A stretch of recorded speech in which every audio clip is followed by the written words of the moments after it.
Salute, salute, and welcome back to Tuesday Tea. I guess we'll call it. I'm even debating. Maybe it's. Do we need to change the jargon, the lingo? Cause I'm sick and tired of tea. I'm not gonna lie. I'm tired of tea.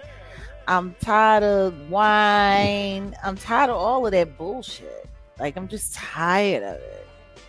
Like it's just That we need to change the lingo, change the jargon. It's been tea and all of this, ever since they had the little memes of Kermit sipping on a cup of Lipton's. Like it was cute once upon a time, but I think we just need to. I don't know. no, you're right. Are we You past know, kneeling? If we're past kneeling, are we past tea time? Like it. we passed the damn tea for I damn don't show. know. I don't know because it's not giving. It's not giving what it's supposed to be. I told you the whole like lineage, like or should I shouldn't say lineage, but the backdrop or the origin story, better yet, of where tea comes from. No, you didn't tell me. Okay, before we get started, hey everybody, let's get into a little and I think it's fitting to tell this story. 333. I think it's very fitting to tell this story, especially considering some of the things we're going to be talking about today. Um, so tea was something that what they used to call cross-dressing community before trans became an accepted group of people in the United States. It was very risque. It was very, very, very like it was so much more on the down low than down low. Like it was, you had to go to special clubs to see, performers. Because that's what they were called. They were called performers. They were, female impersonators. They were cross dressers. They were this, that, and the third. So anytime you would have this group of people, like we're talking about back in the 70s, back in the 80s, early 90s, they would say, my tea, Oh yeah. You were yeah. You were telling me. Okay. Yeah, my just reiterate tea. those in the back. And the tea was their truth about who they really were, about what they really were. So that's where the whole tea thing comes from. So when I started hearing people say it, in social media, "Ooh, what's the tea? What's the tea? What's the tea?" And then they took it and made it sound like, "Ooh, I'm sipping on this tea." They kind of popularized it. They made it acceptable outside of this community. But that's where the whole tea thing comes from. Before the transgender movement became a thing, that's what they called it. Their tea, their truth. So when people start talking about, "Ooh, what's the tea? What's the tea?" I find it interesting that now, essentially, what this so called, "Ooh, I'm sipping on this tea and the tea and the tea," it's all a bunch of bullshit. It's just a bunch of lies. Mostly tea these days is just cover up, gossip, nothing real there, which is funny considering where that phrase comes from. Because, oh, I won't, if you're nice to me, I'll tell you my tea. Or once I get to know you better, I'll tell you my tea, my truth, that I'm really not a woman, Mm. that I really have a penis. Mm. So it's wild to me because like this is such a tricky place to be in this day and age when it comes to what pop culture is, what's acknowledged is real. Um, it's tricky. And today, as a bisexual woman who came out of the closet in my 40s, because I felt the need to be completely transparent about myself, about who I was and what I was, something that I had kept. I won't say I kept it because I think anyone who knew me should have been able to figure it out. I hung in strip clubs. I had transgender assistants. Some of my closest friends were gay. I was always a tomboy. And I always had an extremely liberal outlook on society. One of my most favorite people growing up as a child was my uncle, who died from full blown AIDS in 1989. I was 12 years old. I was there when he took his last breaths. He was bi. He had a male and a female partner, and both of them were highly promiscuous and known to use intravenous contraband.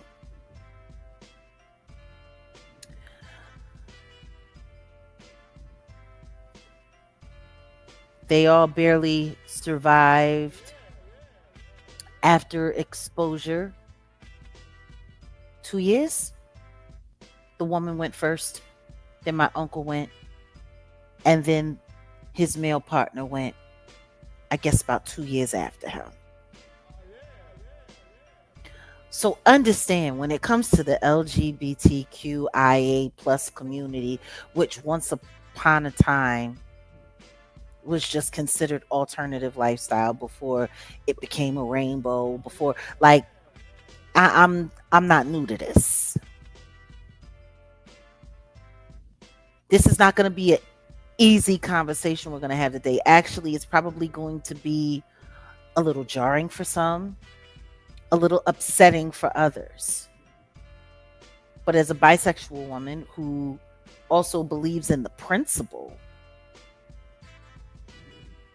and when I say the principle, I'm talking about what would be considered God's principle, because I do believe in God's principle. I also believe that people have the right to choose who they're going to be or how they want to live their life. That's why we're all given free will. But just because we have free will does not make us exempt of the consequences that come along with our actions. You know, we all have to get real. Like, it's just time to get real. And I'm watching so many lines get blurred that people are not paying attention to what's happening right before our very eyes. And we have to start calling this stuff out. Or we have to accept the fact that we're like low key welcoming it in. We have too much normalization of things that should not be considered normal, in my opinion.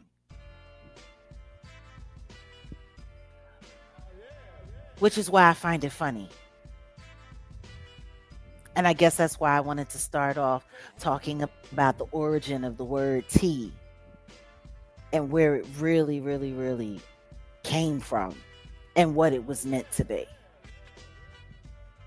The usage of it, anyway. I'm going to be holding a lot of black women accountable today. Because, in my opinion,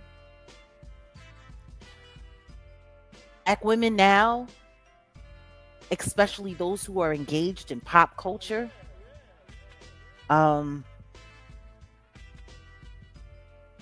like, I don't know. I don't know how else to say it. I think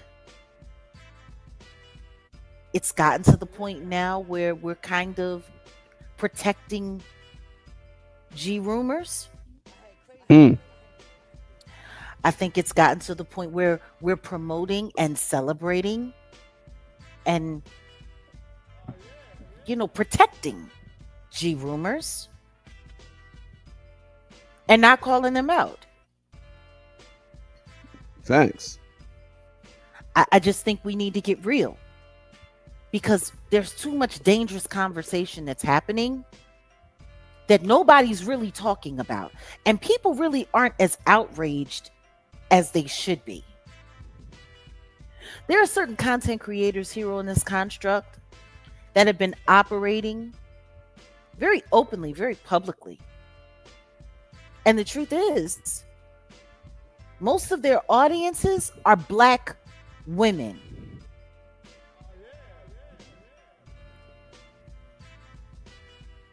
And a lot of these gay content creators or bisexual content creators,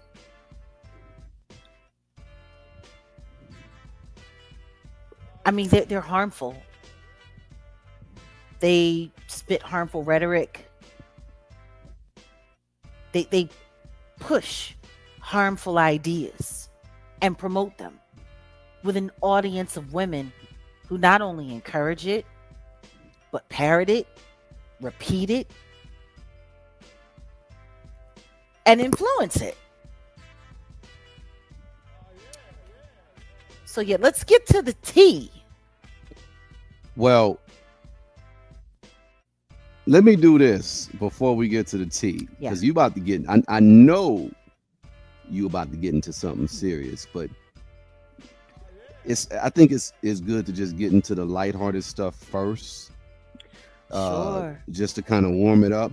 And yeah, what should we call it outside of tea? Because yeah, tea, I cringe every time I have to, do this whole. No, yeah, I think I'll, we just need the we need to wrap call up it is something cool. else. We need to Yeah. no. It's time to retire tea and give it back to the community that it belongs to, the trans, because that's what the tea is for. It's for the trans community. Let's give them back their word. Let's do it. I'm Let's with it. give them back their I'm with word. it. Like this tea stuff. Like no, because it's just it's the commingling, right? See, you start using jargon from a certain group of people and you start normalizing it, and then people start forgetting where things started from, how it happened, how it got there.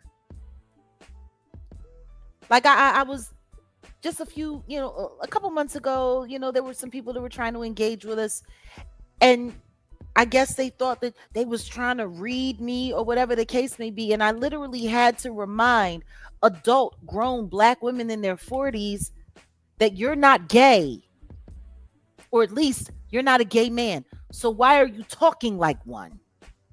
Like, I just think there's too much commingling at this point. And I think people are getting confused. That's like me running around and spitting, racist rants and jargon from racist white people, me using their slang, me using their words. That would look crazy, wouldn't it? Oh, it would. Yeah. Like when you start using certain colloquialisms and using certain jargon and catchphrases and stuff like that from a certain group, you're actually representing for that group. It's like code language for this crew or code language for that crew. It's the same thing, when it comes to gang culture, right? Yeah, a little bit. Yeah. Like Crips have their jargon, Bloods got Hmm. their jargon, right? They have their tails. They say Exactly. cousin, cousin. Their And handles. Crips, Yeah. relatives is blood. Yeah. So the thing is, are you going to hear Crips spitting blood jargon and Bloods spitting Crip jargon? Not at all. No. Matter of fact, if you have one of them spitting, the others, they get called out on that. Matter of fact, Yeah. that's like considered like an issue, right? Oh yeah. So then what's the difference with straight people or so-called straight people using gay terminology? That's a different gang. You're not in that gang. And if you represent in that gang, then we need to call you out for cosplaying. Because in my opinion, on social media, especially here in YouTube, we got a lot of straight, so-called straight black women cosplaying as gay men.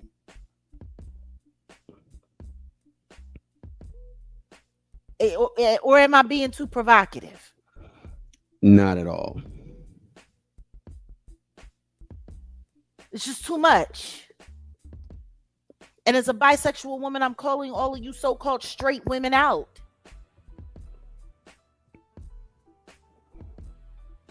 I'm calling you out.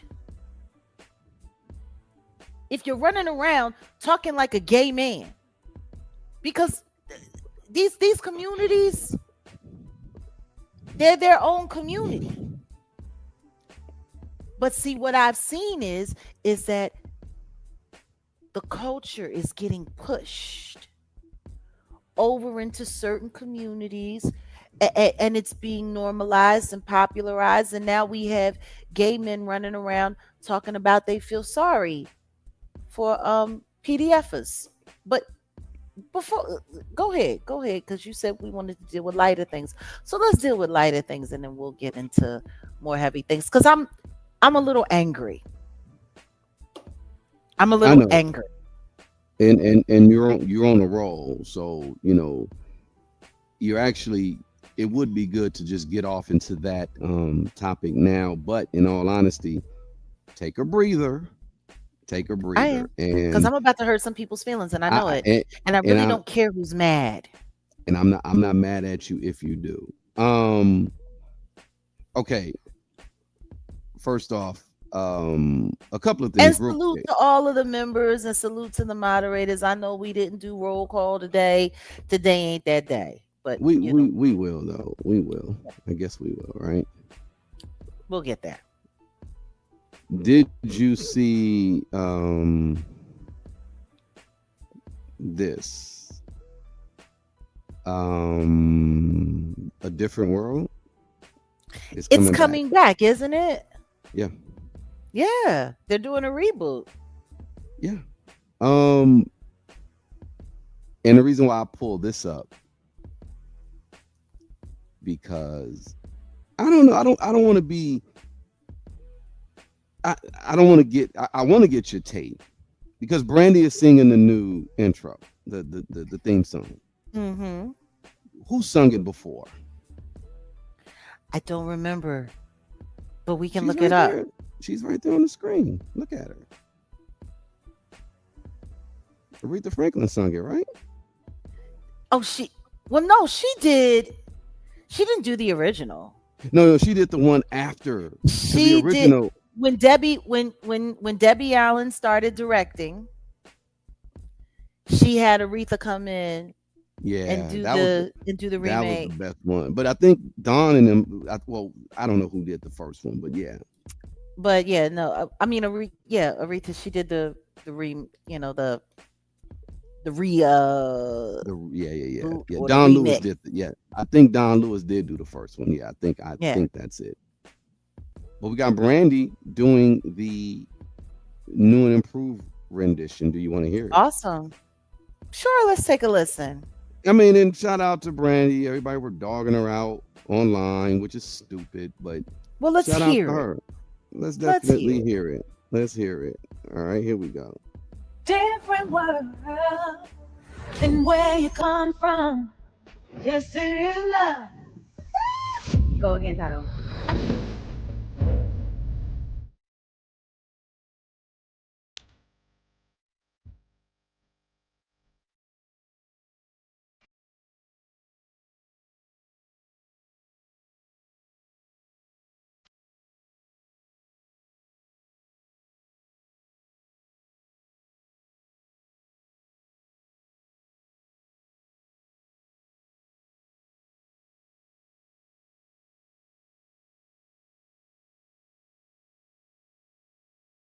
It's a different world and where you come from.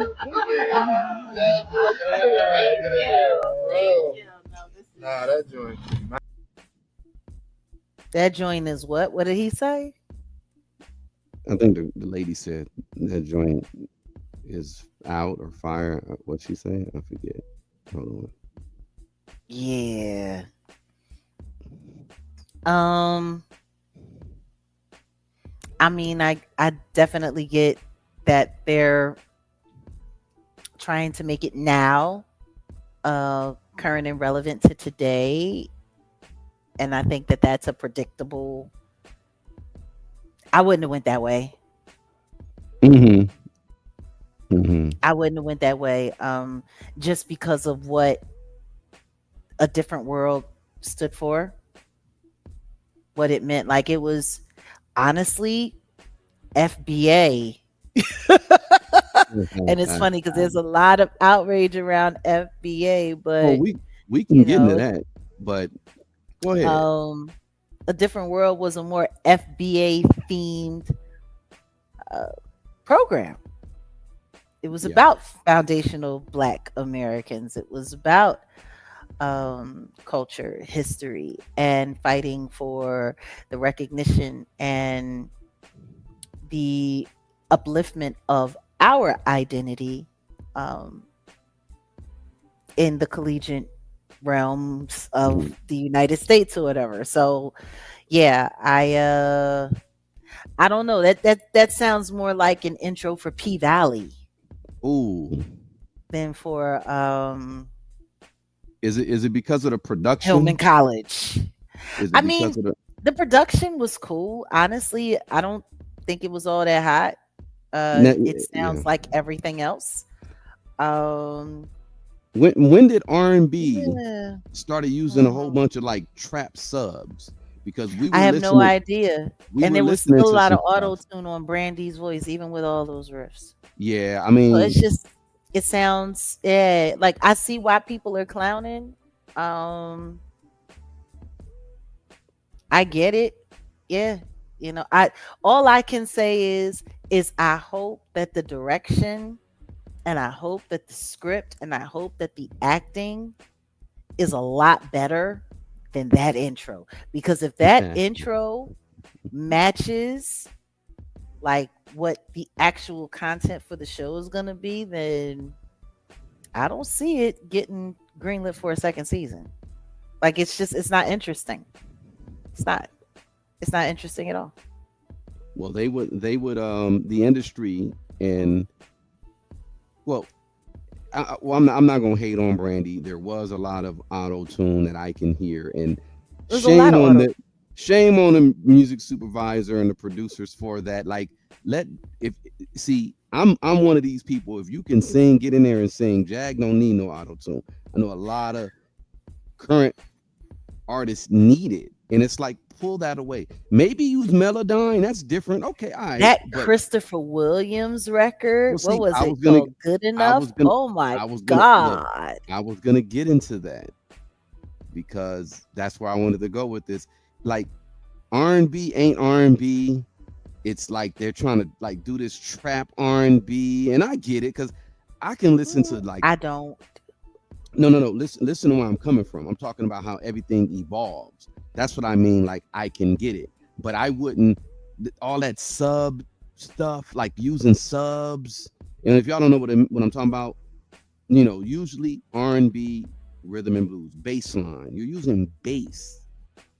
Like not subs. Subs are it's like electro. A bass is something different, and you're gonna feel it. It's gonna resonate differently. Mhm. So that's part of the reason why I'm like, I mean, the song is cool. Brandy is cool, but it's like, get out. You right. It's kind of like, come on. They're trying to get the new sound, the new It should audience. have I been get it. acoustic. It should have been acoustic. It should have been done with live It could have been a instrumentation. It should have been authentic. It yeah. should have spoken to the culture. That doesn't speak to the culture. It doesn't. Well, it Or speaks to the actually, it speaks to a culture, but yeah. not. not the culture that's supposed to be represented by this series, which is really about the culture of Yep. foundational Black Americans in education and higher learning. This is going to speak to the H house culture. Y'all know the H, y'all know it, or the W out house culture. Y'all know the W I'm talking about. We keeping everything PG. But yeah, I wouldn't be Mm. surprised if Cardi B pops up in the series. It's not. I'm no, I'm dead ass. I wouldn't be surprised. If that's what they got planned, I'll pass. She didn't even. Did Yeah, she? She. Mm, I don't. it it. I Mm, mean, I'm sure everybody's gonna check it out. It mm. it drops September 24th, so we got a few more Good for weeks. them. Good for But them. let's see. We Let's should see. do a watch party at Kick We could do that. Let's do it. and do a live reaction Yeah, to this first episode and see if it's worth watching. I think that would be dope. Let's just schedule that. We so y'all I y'all mean, know what it is. I already don't want to like. I'm. Mm, yeah, Let's give it. You got to I give it a gotta feel. chance. I'm gonna watch the first episode. I'm gonna watch this pilot episode and see how it goes. But I'm telling you, I'm not looking forward to it because I just feel like they're Well, gonna shit all over it. Jag, I may be able to even get a sneak preview. We might be able to see it sooner, but I'll get with you about that. We'll But yeah, see. We'll let's definitely see. do let's definitely do that. I think that's interesting. And I didn't want to come off because I didn't want to, like, see, the thing is Mm, when you get to speaking on different artists, they say you hating, and of course I'm they trying do. to, right, and They I'm can say trying to I'm just, hating. I really don't care. I really don't care. no, I Call me a know, hater. Then if having taste and having class and respecting true culture is hating, then call me a hater. Like for real. Like I'll embrace it. I'm the greatest hater. I hate the way that you walk, the way that you talk, the way that you dress. I have to pull out a line from Kendrick. Like for real. Like, call me the biggest hater. Call me the biggest hater then. I don't care. I don't care what people think because the people that would be calling me a hater are the people that are pushing the bull.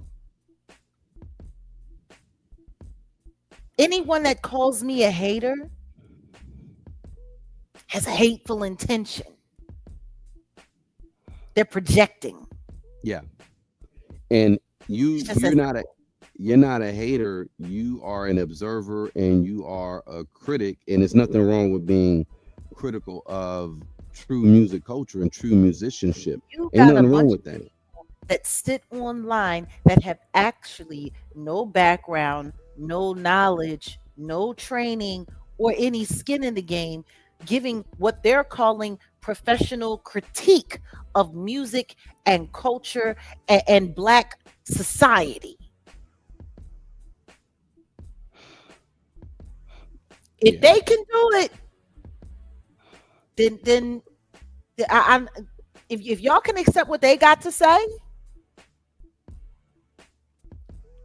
then Hmm. don't say shit about me because I actually am what most of these people pretend to be. I actually am. We gonna get there though. I'm a cause today is gonna be I'm holy fire coming out of my mouth today. Well, ain't nothing wrong with that. Uh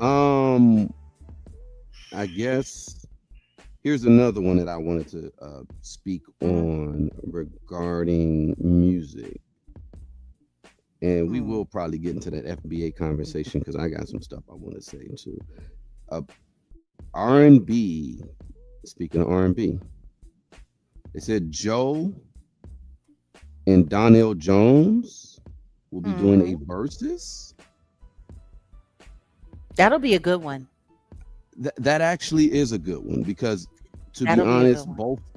both. Like you can't take number one, Donnell Jones, where I want to be. Come on, man. Ain't no man. What is Joe gonna top with that? I don't know. But Donnell Jones got a lot. Where I want to be. You know But what's up. I love where? that. I love Donnell Wait a Jones minute. Wait a minute. catalog. Did you say what is Joe on top with that? Well, no, I'm just saying Joe got hits. I'm not saying Joe don't got no hits.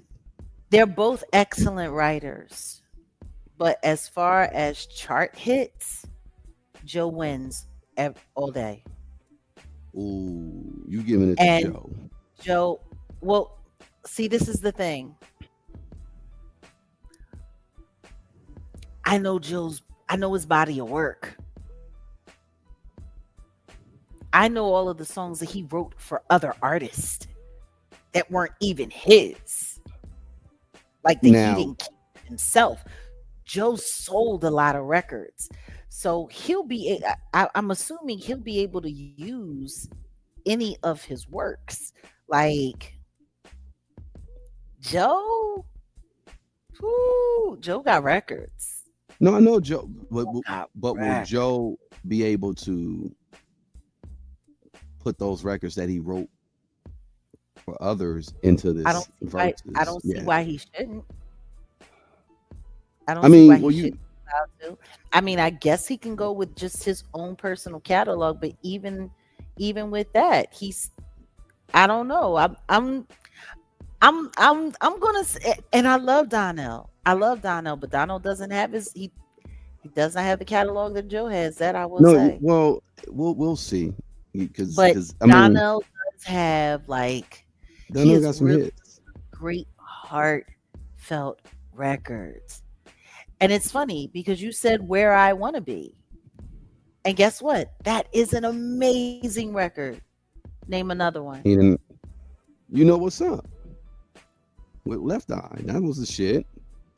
That S- was a s- cameo. That Spend the wasn't night. a Okay, well, that was still his joint though. He got Do You Wanna? He got Spend the Night. I think he got a Steve. I don't know if he ever used the Stevie Wonder cover. Knocks Me Off My Feet. Remember that one?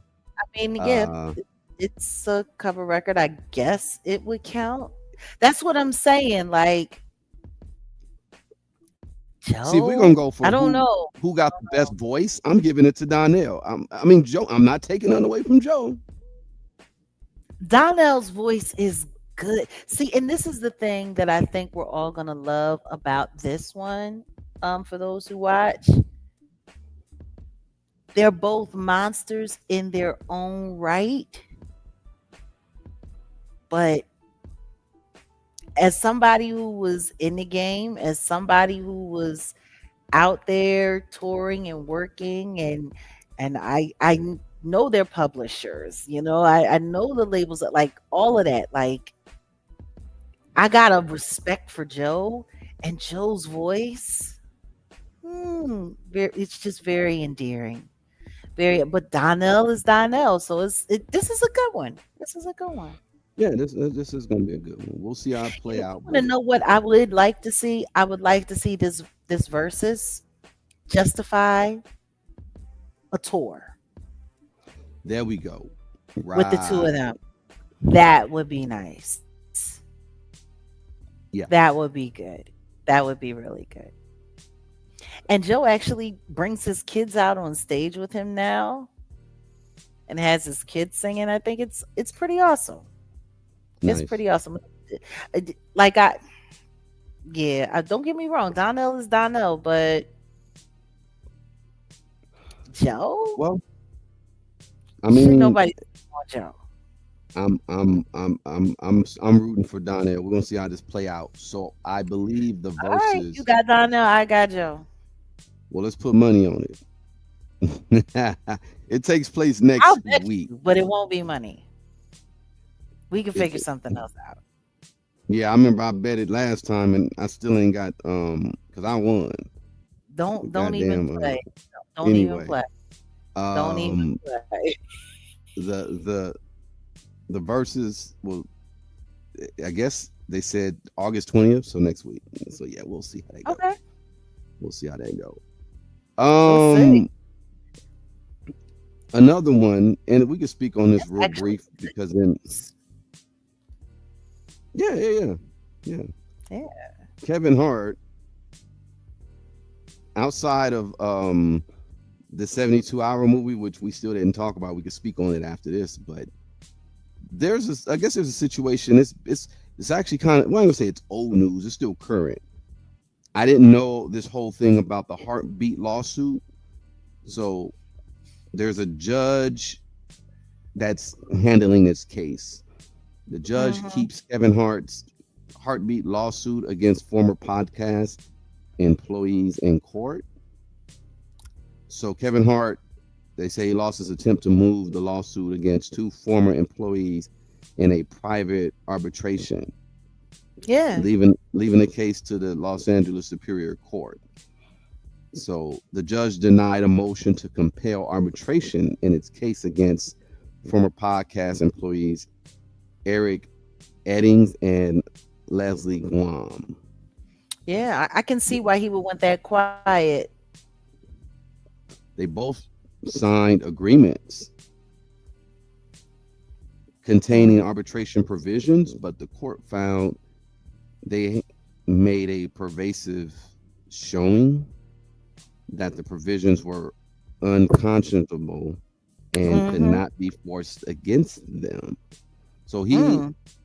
Heartbeat, the company, they filed this complaint February 27th, accusing the two of breach of contract, unfair business practice, misappropriation of trade secrets, breach of fiduciary duty, and unjust enrichment.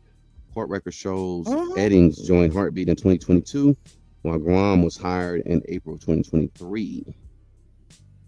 The company alleges the pair had access to confidential financial data, partnership strategies, and business plans for its audio and podcast divisions, and used confidential information while developing a competing venture. Heartbeat also alleges they created and circulated an investor pitch deck seeking $2 million.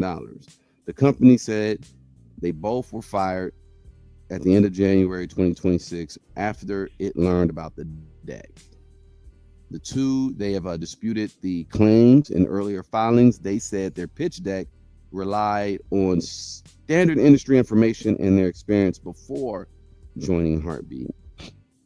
They acknowledged working on their company while still being employed, but they said they did not seek investors or develop show concepts at the time. Again, the case is pending, and we'll see how this play out. It's very interesting. Go ahead. Well, the simple fact that Kevin Hart wants it quiet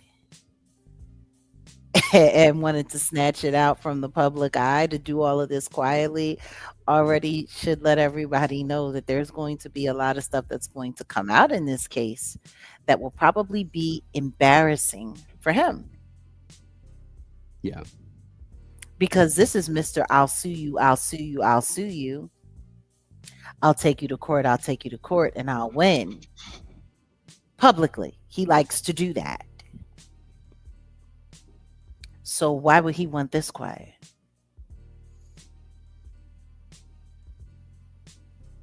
Oh, I can't wait to see how this is going to go. Matter of fact, I'm going to save some of my opinion regarding these matters until we learn more about what's happening with this court case. definitely. Well, definitely But save that. 72 hours, though. That's what I wanted to get. What's your take We can on talk 72 about that. hours? Go ahead. It's bullshit. It's exactly what Cat Williams said about all of the movies he's made. It's bullshit. And it's a shame because there was some decent acting from those young men in that film. I think all of the young cast did a decent job. Yeah, Even they the did. black guy who was playing an idiot. I mean, he I he bet actually he's was the really funniest intelligent. one. I, I I bet he he's was the really intelligent in real life. he's SNL, so he's funny. Yeah, He's pretty funny. He's been on SNL, so yeah. I mean, in my opinion, the script sucked. It was a terrible script. There was a lot of details in the writing of that film that made absolutely no sense. It was a little over the top at every turn. They played into every stereotype that you could possibly think of. And like shoving Cat Williams into that script, that was weird too. And I can see why a lot of people had the attitude or the opinion that they had about it. And for me, I'm going to say this regarding that appearance of Cat being in that film 72 hours. They've been coming after Cat for years, throwing case after case after case after case. At his age, I can see why he would be done with having to constantly be in court fighting. People don't even acknowledge the fact that even as of last late summer, early fall, he was in a whole nother court case where that had been dragging on for years, where he had been alleged um, to be involved in some predatory behavior with some young women, where Hmm. he was accused of things in the realm of SA.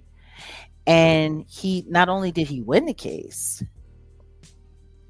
did they shut this suit down, but he was able to hold his opposers, or should I say his accusers, lawyers,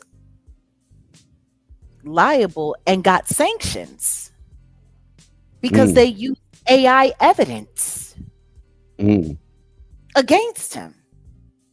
Like, it's bad when people are that desperate to try to pin something on you that they use AI evidence.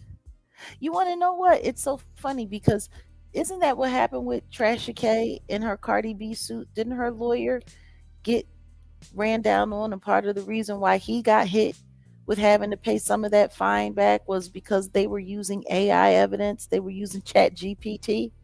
Hmm. It's funny how all of that works in real time. People using fake evidence in real court in real time. Um, but yeah, in the midst of all of that going on, there was the whole situation with Reggie Morrow, who was who lost his life at a property that was a part of Cat's real estate portfolio in some way. He was renting that space for, I guess it was his brand, that he has for his merchandise. And Trinell Williams, who was a bodyguard for Cat at that time, was living there. Uh, Reggie was living there while they weren't touring because Cat was doing his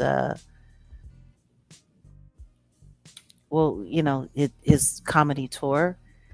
And I mean, like everybody knows, it turned out bad, and everyone wanted to get online and they wanted to blame Cat for it, and they wanted to try to make Cat have something to do with it. And then all of that got quiet, and then the next thing you know, earlier this year, the bodyguard did an interview with Trash K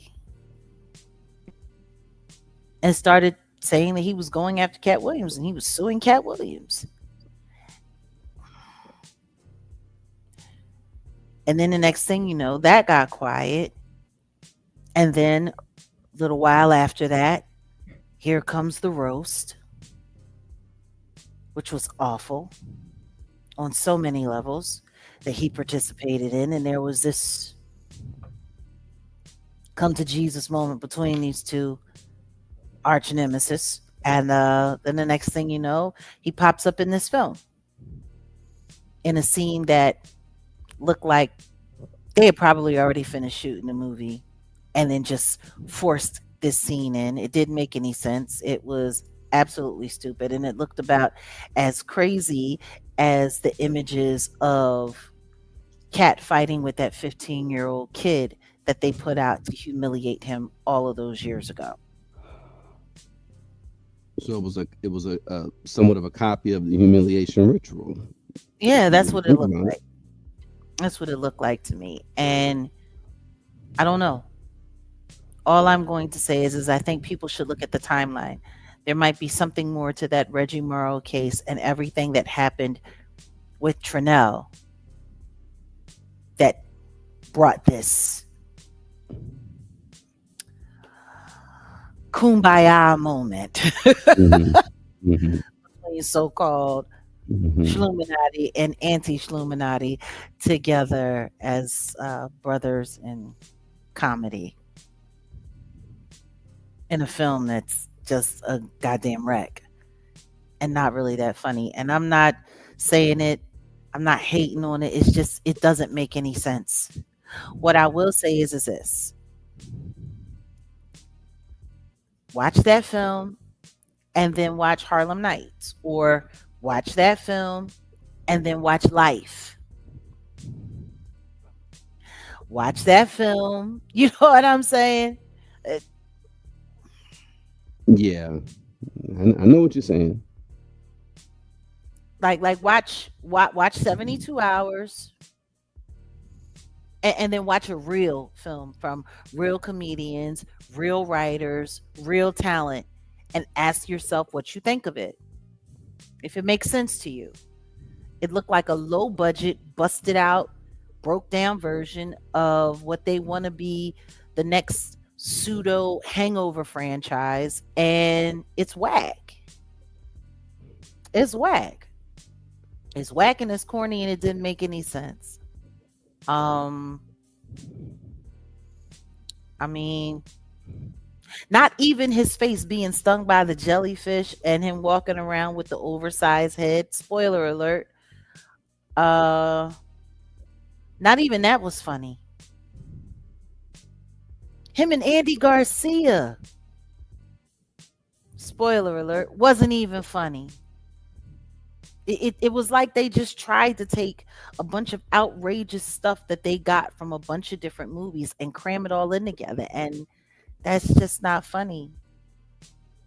Honestly, I feel like we got cheated. They should have had The Rock in there,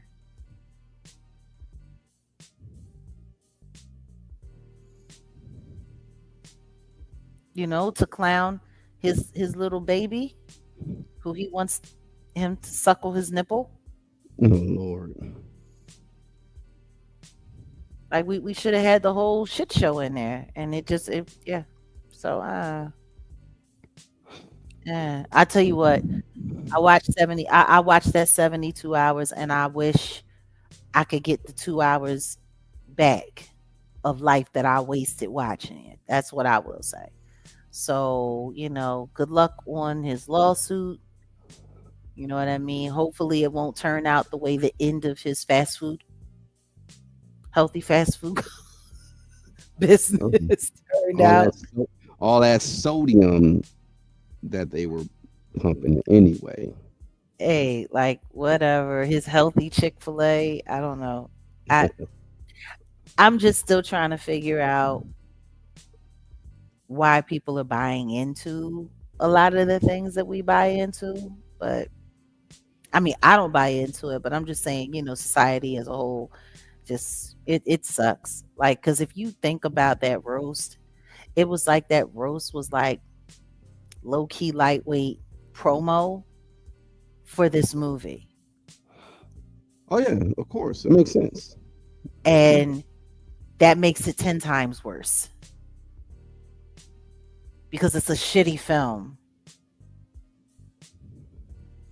And to disrespect, for there to be as much disrespect as there was to the African American community, and y'all did all of that to low key promote this piece of shit. Like it's just wild. Like it's wild to me. But hey, anything for the money, I guess. What else do we have here? Yeah, you got Whitney Houston Hmm. and well, Pat Houston did an interview with AP, and And salute to Whitney Houston because her birthday just passed. She would have been 63 years old. yeah, her birthday just passed. She would have been 63, Hmm. and they are they're saying that there's going to be a new Whitney Barbie. Well, it already's been released. It's been released already this Sunday, last Sunday. A Whitney Um, Houston Barbie doll? yeah, Pat Houston said it was a special journey because Whitney and her had a conversation about Barbie more than 20 years ago. And to see this vision finally come to life decades later is both emotional and very much inspiring. Oh, It I'm sure serves it is for Pat. as a beautiful reminder that some dreams take time. And when they're rooted in love and purpose, you can transcend generations. And that's what this Barbie is doing. Really? That's what So, it's doing? well, this is what she said.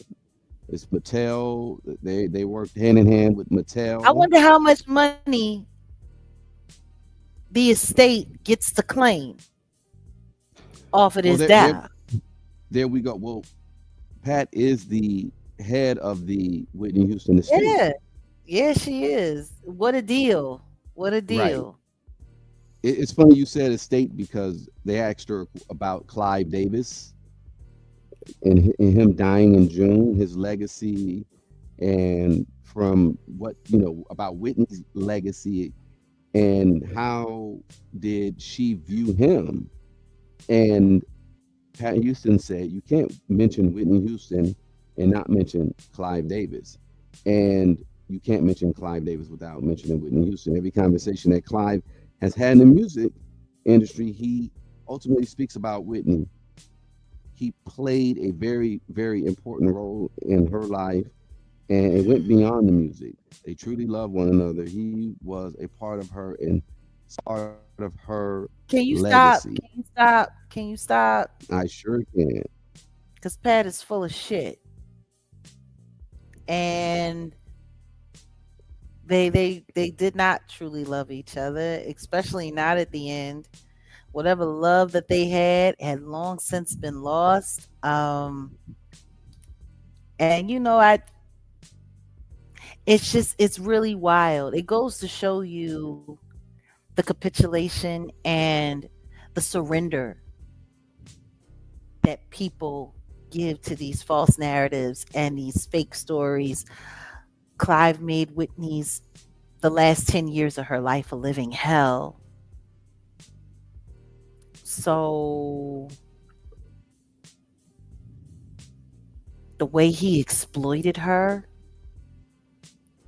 so I mean, hey, they got a Whitney Houston Barbie doll, and the estate gets to make more money. And who's it going to benefit? Because Whitney's truest heir is deceased and Sissy is gone. So who's really benefiting from any of these monies? I mean, Clive already got he got his pound of flesh, and now he's gone, and his children get to inherit what he made off of Whitney's back. And I don't know. I guess Pat gets to benefit. Hmm.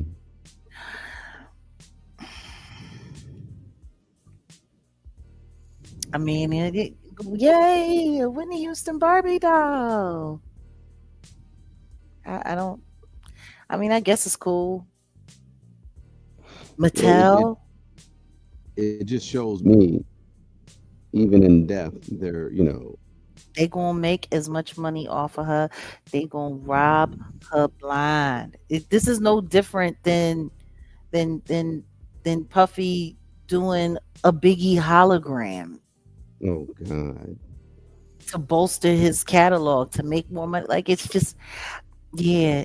And as much as I would like to see it as a historical achievement, it's not. It's not. It's It's crap. In my opinion, it's just like I until society starts to accept the fact that death means profit. Death incurs more profit. Life, they make money off of you while you're alive, and they squeeze you, and then you die, and then they make all the money that they can off of you by guilt tripping the world into, oh, Whitney. Whitney gone. No children, no grandchildren. Anything that's directly attached to her, this is all going to go to other people. Like, I wish people would think about that. Like, really think about that. Like, it's hard because people are so sentimental, and there are going to be people that are going to love buying this Whitney Barbie doll for the little girls in their family, and tell the stories of how great she was, and how awesome she was, and probably pull up footage of her at the Super Bowl and that awesome performance of the Star Spangled Banner, and you know skip over all of the terrible things that happened, and everything that she went through, and what her life was really like in the industry, and just yeah, yeah, it's going to be great. It's going to be, this wonderful thing, and it's like I don't think people realize that you're just helping enrich the people that took advantage of her.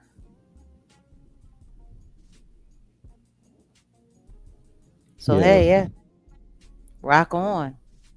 Whitney Barbie, fantastic. You want to know what's funny? That image of her as a Barbie doll, she grew to hate it.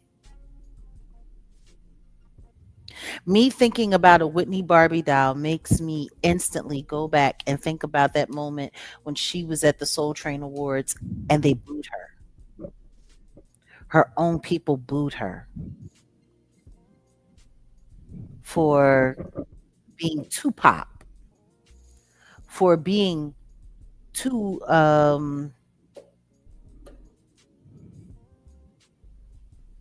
Caucasian representing. yeah, Like that's what that Barbie doll, that like the a Barbie doll, like that's the first thing that comes to my mind. The very image that she grew to hate is now going to be immortalized.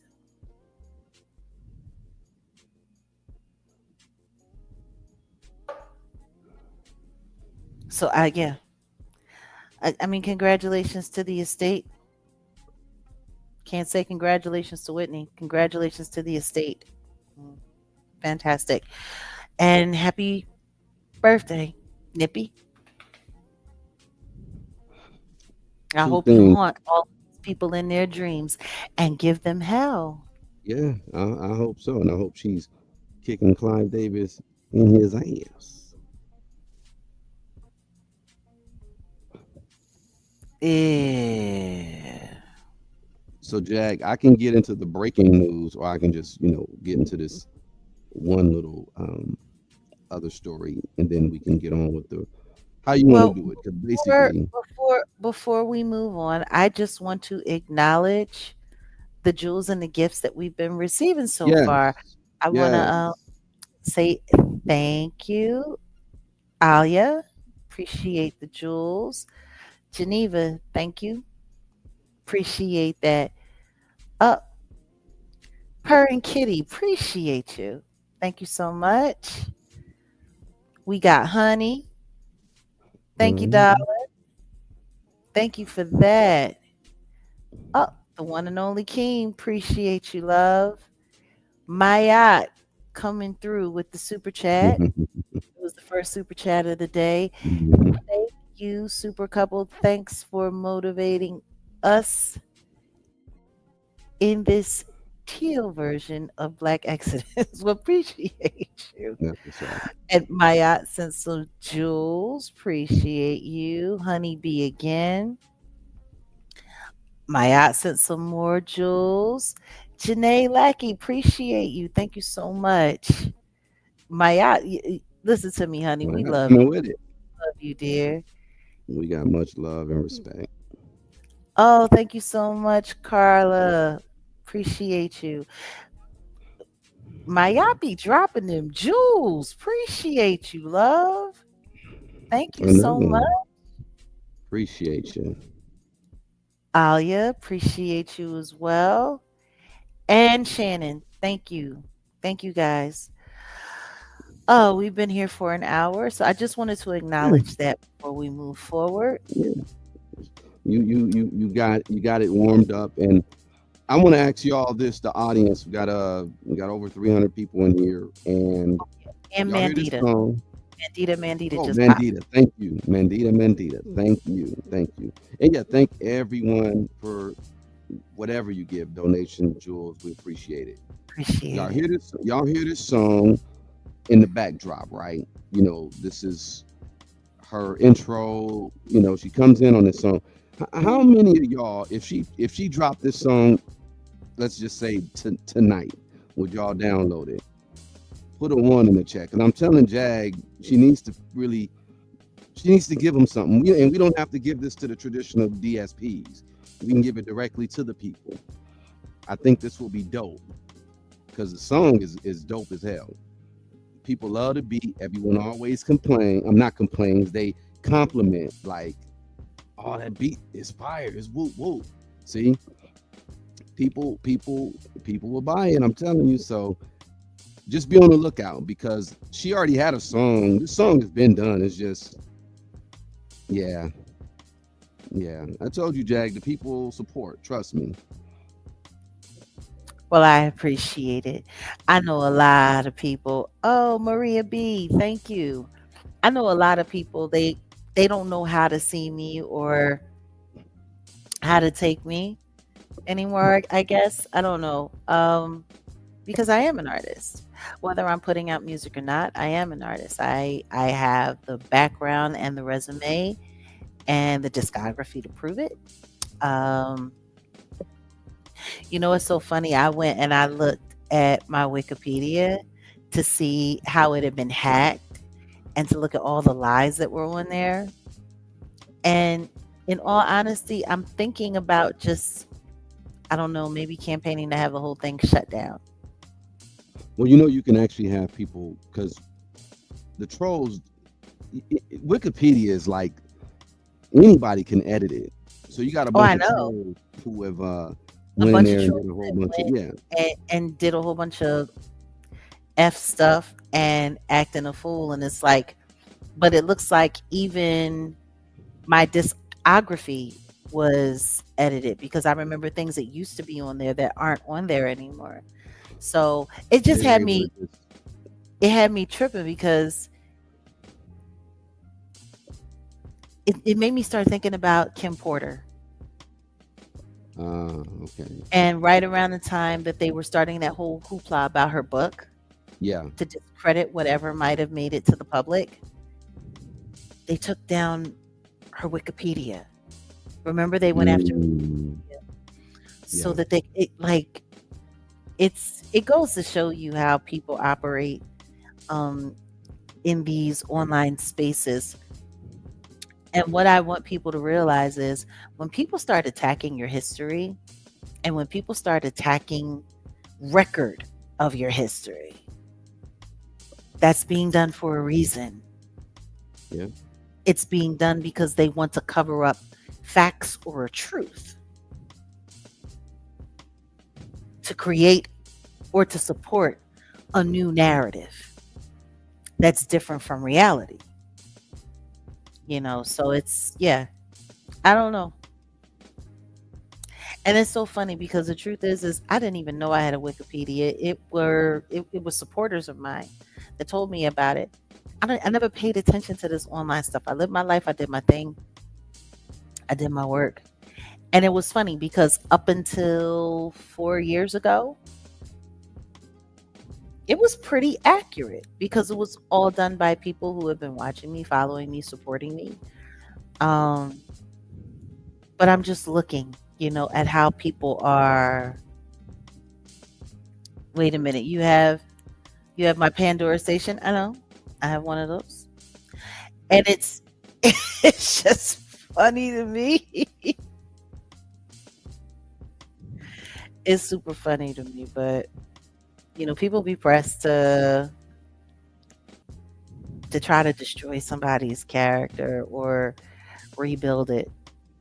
So yeah, it is what it is. But all right, yeah. I mean, we got the studio, we got the mics. I'm saying, give them a little something. Yeah, maybe I think it's it's time. time. I think it's time. Ooh, you ain't lying, Judah. Judah says, that's real. Technology and the net have killed genuine feelings and experiences. I know, I know. But let's not give them the credit for saying that they have completely destroyed. What they have done is altered. They may have altered the space, but they can't get rid of it.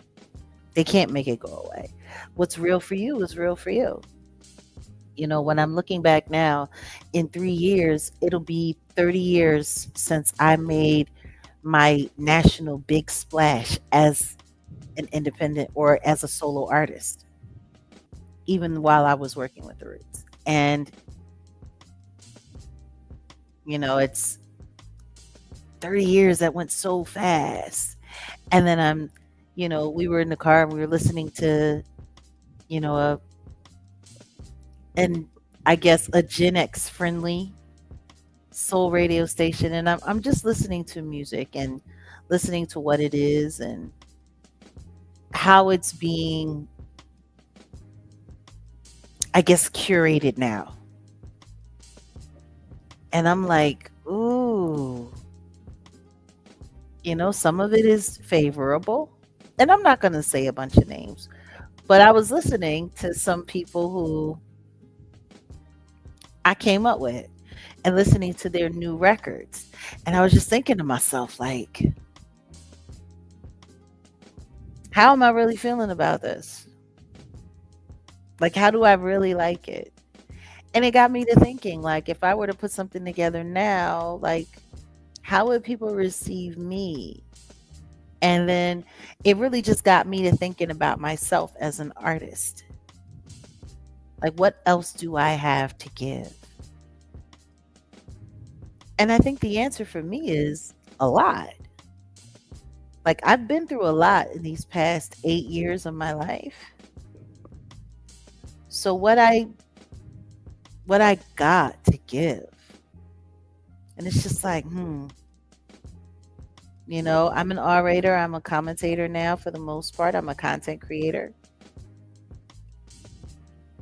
But I'm still an artist. So yeah, I'm looking forward to seeing a 30th anniversary. Well, I'm thinking about that because I kind of just skipped right over like my 25th anniversary of my first album. That came and went. And there was a bunch of chaos going on in the midst of all of that. So yeah, 30th anniversary. Yeah, that could be something. That could be something. That could be something. So we'll see. Well, actually, technically, my 25th anniversary for my first album would be next year. Technically, that would be my 25th anniversary for my first album because that was released January 29th, 2002. Yeah, Denials, Delusions, 2002. and Decisions. So I don't know. Maybe that's something to focus on. We'll see. But I know one thing. If people really, really, really want me back in the studio, if you really want me doing stuff, then you'll donate because I'm a self funded organization. I don't have companies that I can go to or that I would go to fund my projects.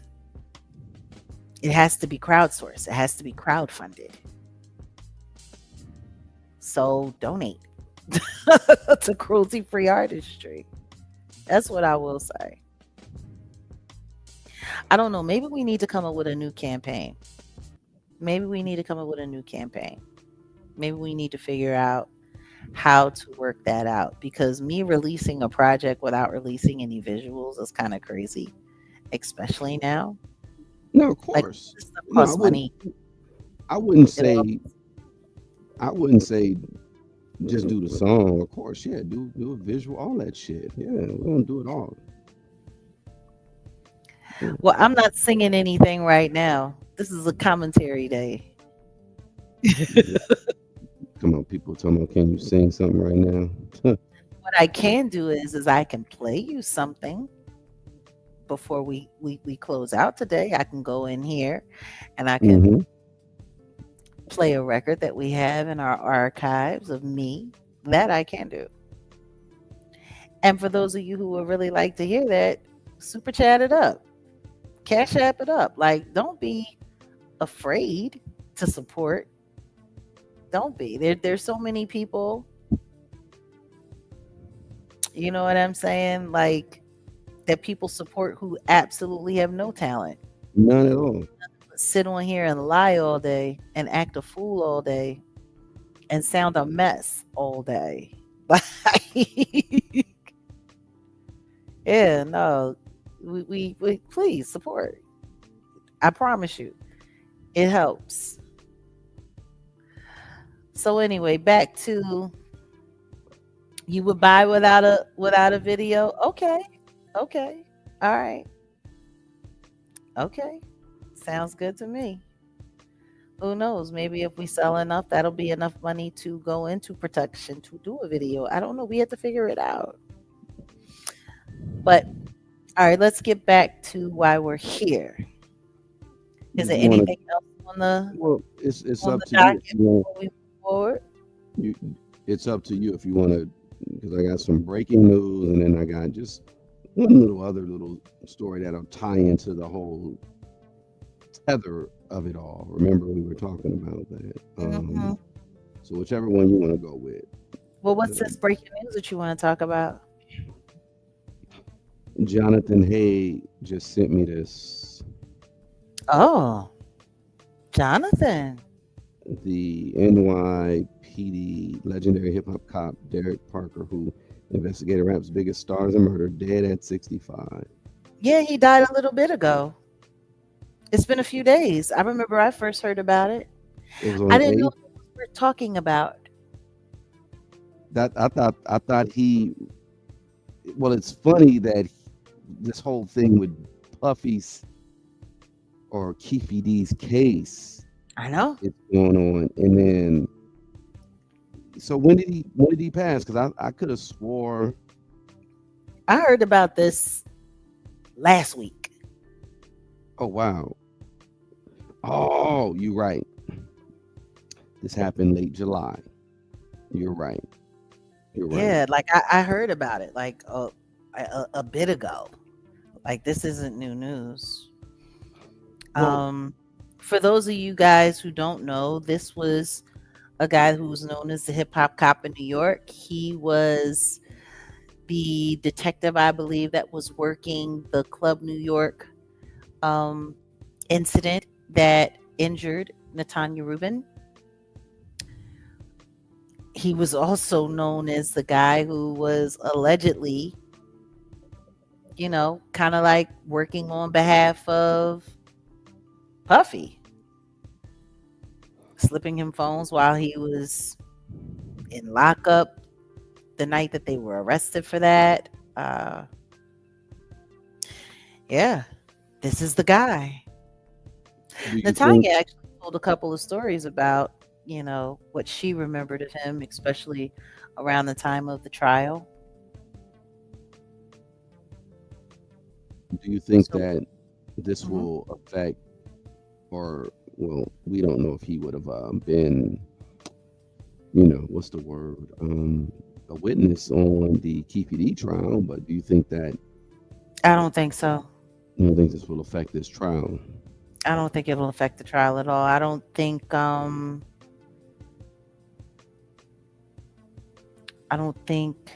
any of that. Yeah, no. I mean, the truth is there's absolutely nothing there for him. Like, I don't believe there was anything centered around, yeah, no, not him. Not unless he had something to do with those cars that were rented that were sent across the country, Yeah, that came from New York that went to Vegas that nobody's talking about during Keefe D's trial. right. Yeah. Uh, I don't, yeah, no. He would have known a lot. He would have definitely known a lot about what happened at Quad Studios. Like, he was at the parties, he was around, he was the guy that was getting intel on everything that was happening on the rap scene in New York. So yeah, but he's gone now.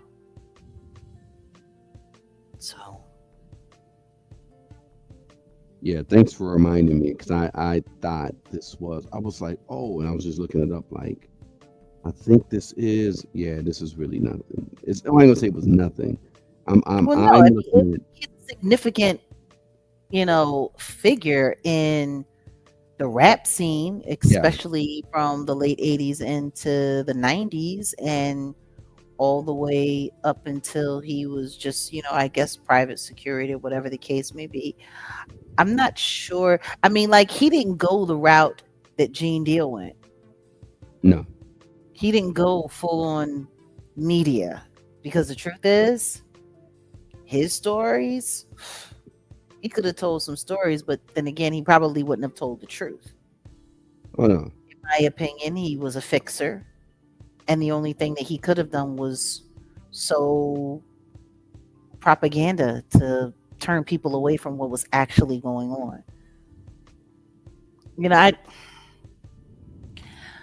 I question anybody who has a background in law enforcement that was involved in hip hop. I tend to. The only person that I can honestly say that I haven't publicly questioned at any point or time has been Gene Deal. And part of the reason why I can honestly say that was because, you know, he did look out as best as he could for some people. And even when I first started speaking out and people started, you know, linking us up, he was decent and he spoke kindly of me. And, he always talks about the story about when, remembering me from back in the day. And, Genie has his stories that he tells. But I think a lot of people forget exactly how heavily embedded in law enforcement he is. He wasn't just some hip hop bodyguard. He was a probation. Well, he didn't work in probation, but he worked in corrections. So he worked precinct. He worked investigations. He's very um, fluent in how things go. And his adjacency to hip hop, it, it it's interesting. And his relationship with Reggie Wright, also interesting. Um, but Reggie, he's gone full social media too. Uh, so it's like Reggie, I just downright don't trust. And nobody should, in my opinion. That's why I'm curious to see exactly how he's going to behave during this Keefe D trial. Because the truth is, he's being real cocky. Hmm. And his cockiness is kind of like giving me a roadmap to what's actually going to happen with this trial.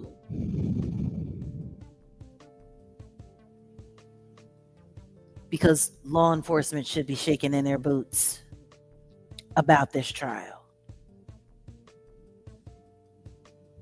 They should be. But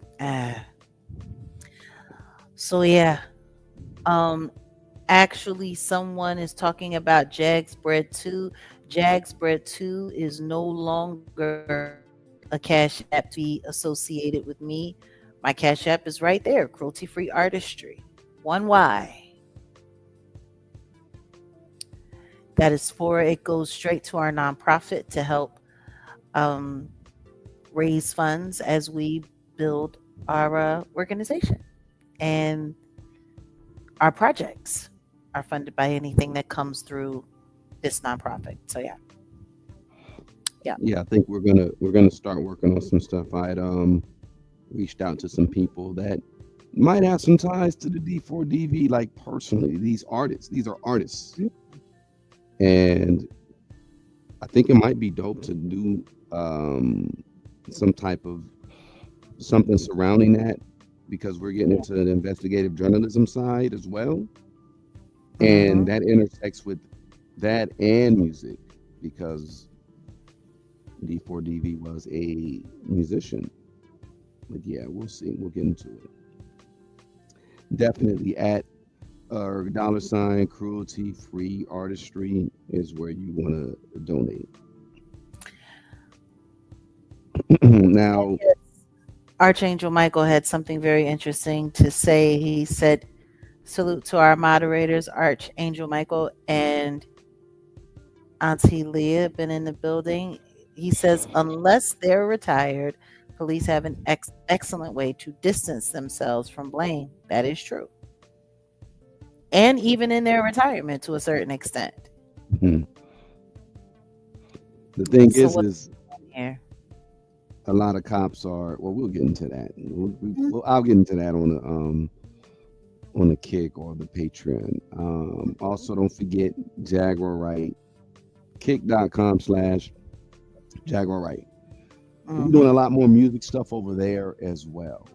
And I'm going to get into a few more things in regards to where we're taking the Patreon as well. That I think that'll just be like almost like the behind the scenes, the music stuff. Because we're about to get some music stuff going. Y'all be on the lookout. A lot of good things are going to start coming out musically with Jag. Not necessarily a tour, but hey, you never know. But speaking of tours, I pulled them up because I guess DJ Spinderella was talking about where she stood or where she stands with Salt and Pepper. They're doing a reunion tour. I didn't even know that, but Mhm. Salt and Pepper's doing a reunion tour. We'll see how this plays out because a lot of tours, a lot of shows, music They're shows not have making been any money. People are they've not been getting buying canceled. tickets. Yeah, they're not buying tickets. They've been getting canceled. And yeah, I think the first time I've seen like, well, no, I've seen like artists really perform in front of me, but in a live studio audience setting, I remember Robert Townsend. He had the Robert Townsend show.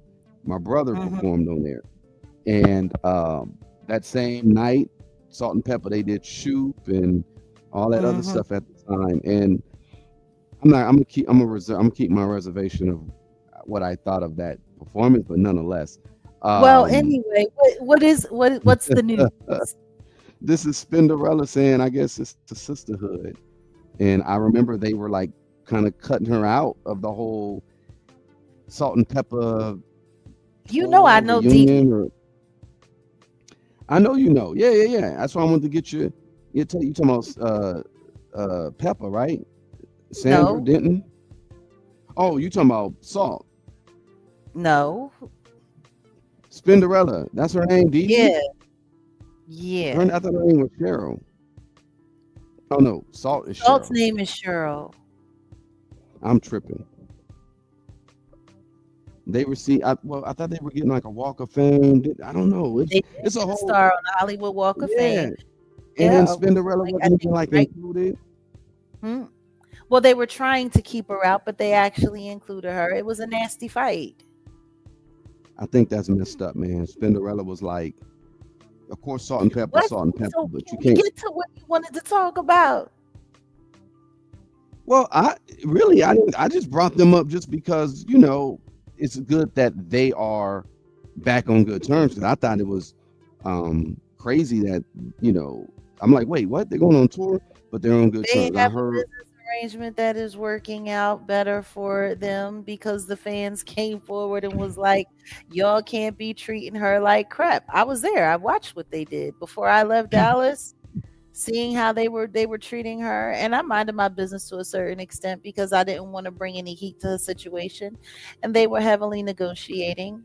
But Dee Dee's a wonderful. She's a wonderful woman, and her and her fiance Q, because Q is a comedian on the Dallas comedy scene. So they got married not long ago. Approaching, I guess they're working their way towards 5 years now, and nice, she had just had congrats. a grandbaby and all of that. Nice. Okay. But yeah, no, I mean it's.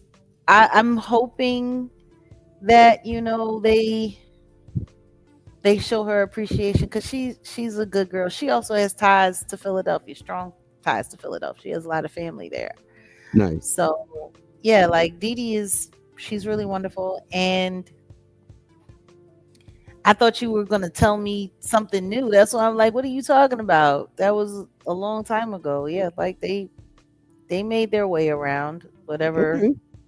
was going So on. I mean, the truth is it was making Salt and Pep look crazy. yeah. It was making them look crazy. Their their obstinance towards her, and it was more Salt than anything because Salt was still on some bullshit about how Dee Dee came into the crew. And when she came into the crew, she was 16 years old. She was Yeah. brought by her blood bug. And Yeah. I think a lot of people don't know the actual history because Spinderella wasn't the first Spinderella. There was a Spinderella before Dee Dee came. So Hmm. you didn't know that? She was No, not I the didn't. first Spinderella. I kind of heard some whispers of it because I do remember. And the first Spinderella and Salt had issues behind Herbie Lovebug. There you go. I heard. That's what I heard. I heard something. Yeah. So Because yeah, yeah, it's yeah. But I didn't know that, and I also didn't know Peppa was Jamaican. And yeah, when you go down the rabbit hole, I didn't realize how many artists are not like Black American. African Like American, yeah, now, Jamaican, let me not get into the African. yeah. Let me not get into the delineation of the. But I mean, that's been a hot topic because people are going in on Flacco. Number one, who would have thought this fat fuck was 20 years old? He's not a YN. He's an old tether. He an old ass tether ball.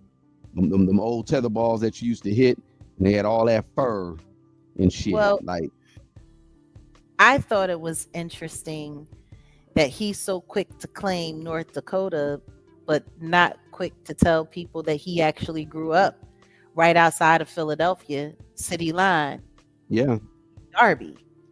And Darby is like West Philly, Southwest Philly area. So he would have grown up just a couple of minutes away from 69th Street, where the movie theater was, where the mall was, where the L stop is. That's one of the biggest L stops at the end of the line, 69th Street.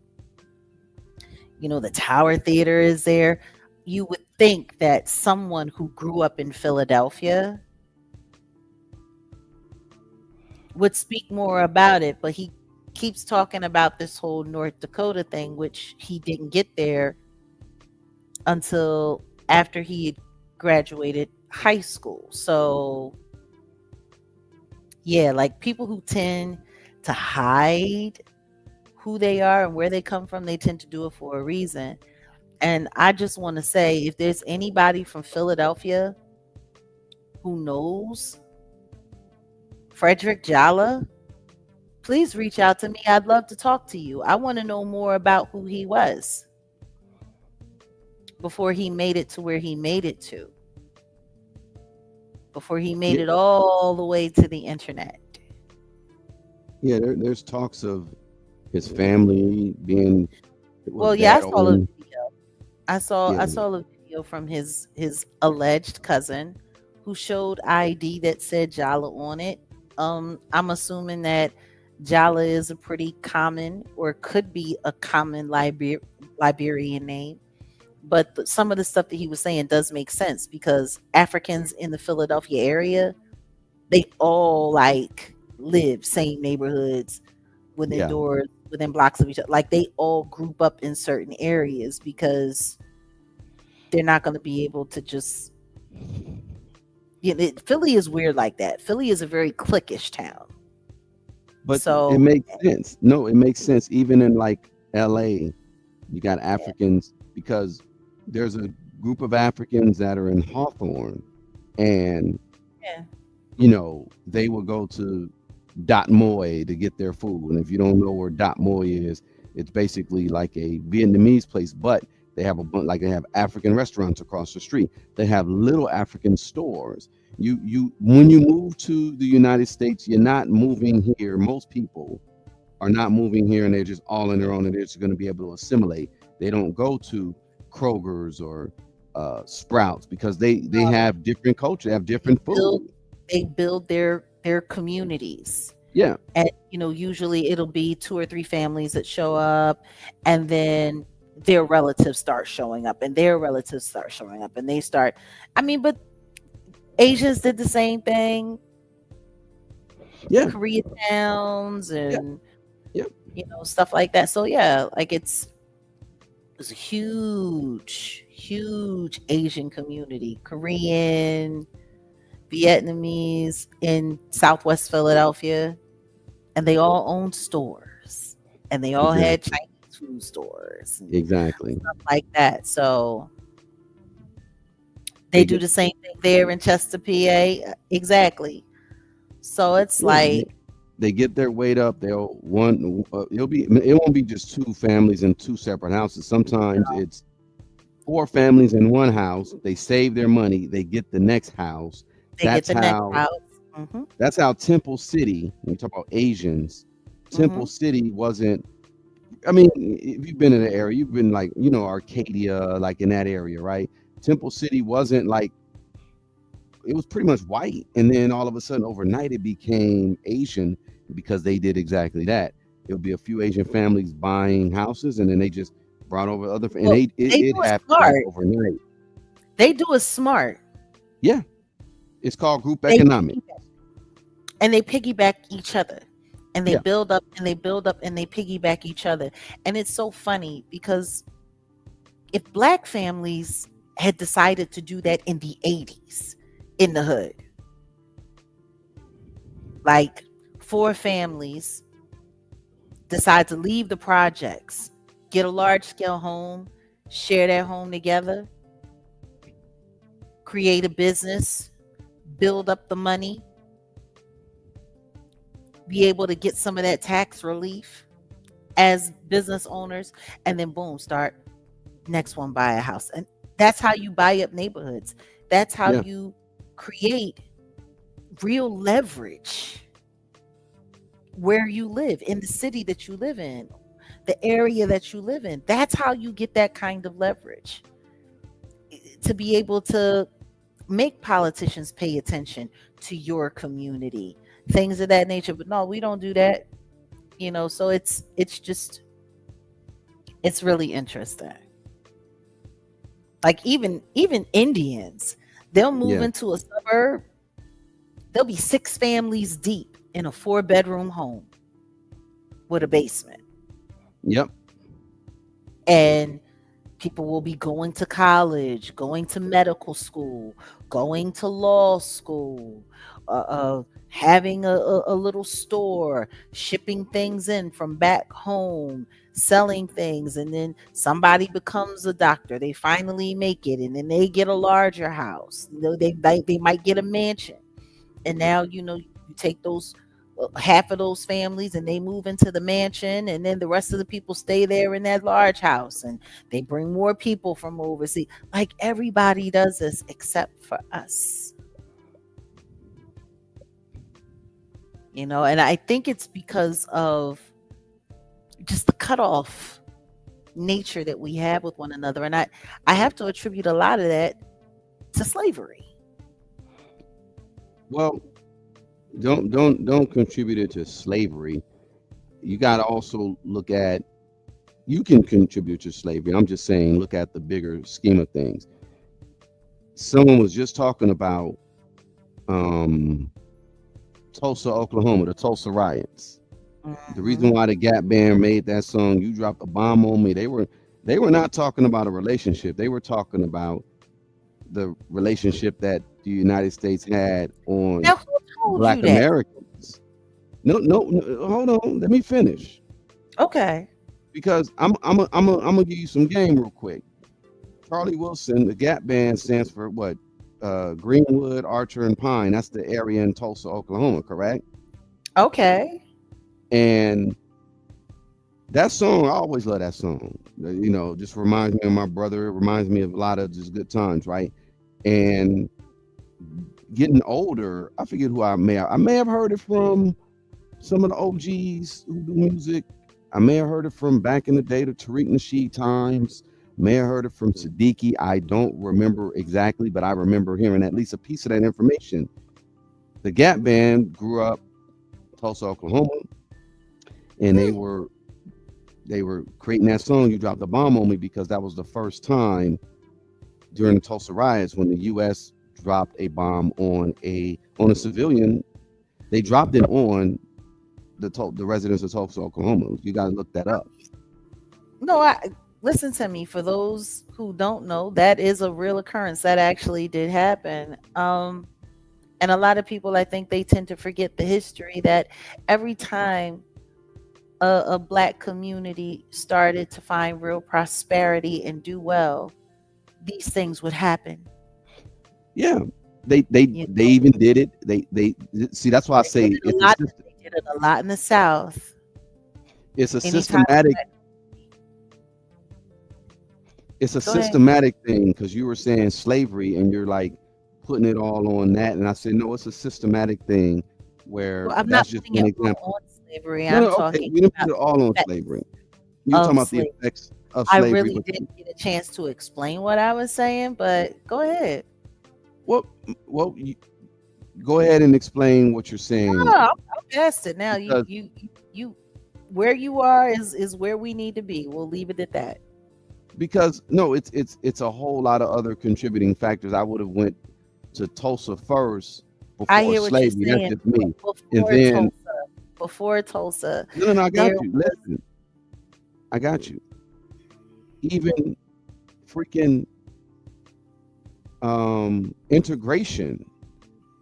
They didn't want integration because we want y'all to be equal. No, it was about money.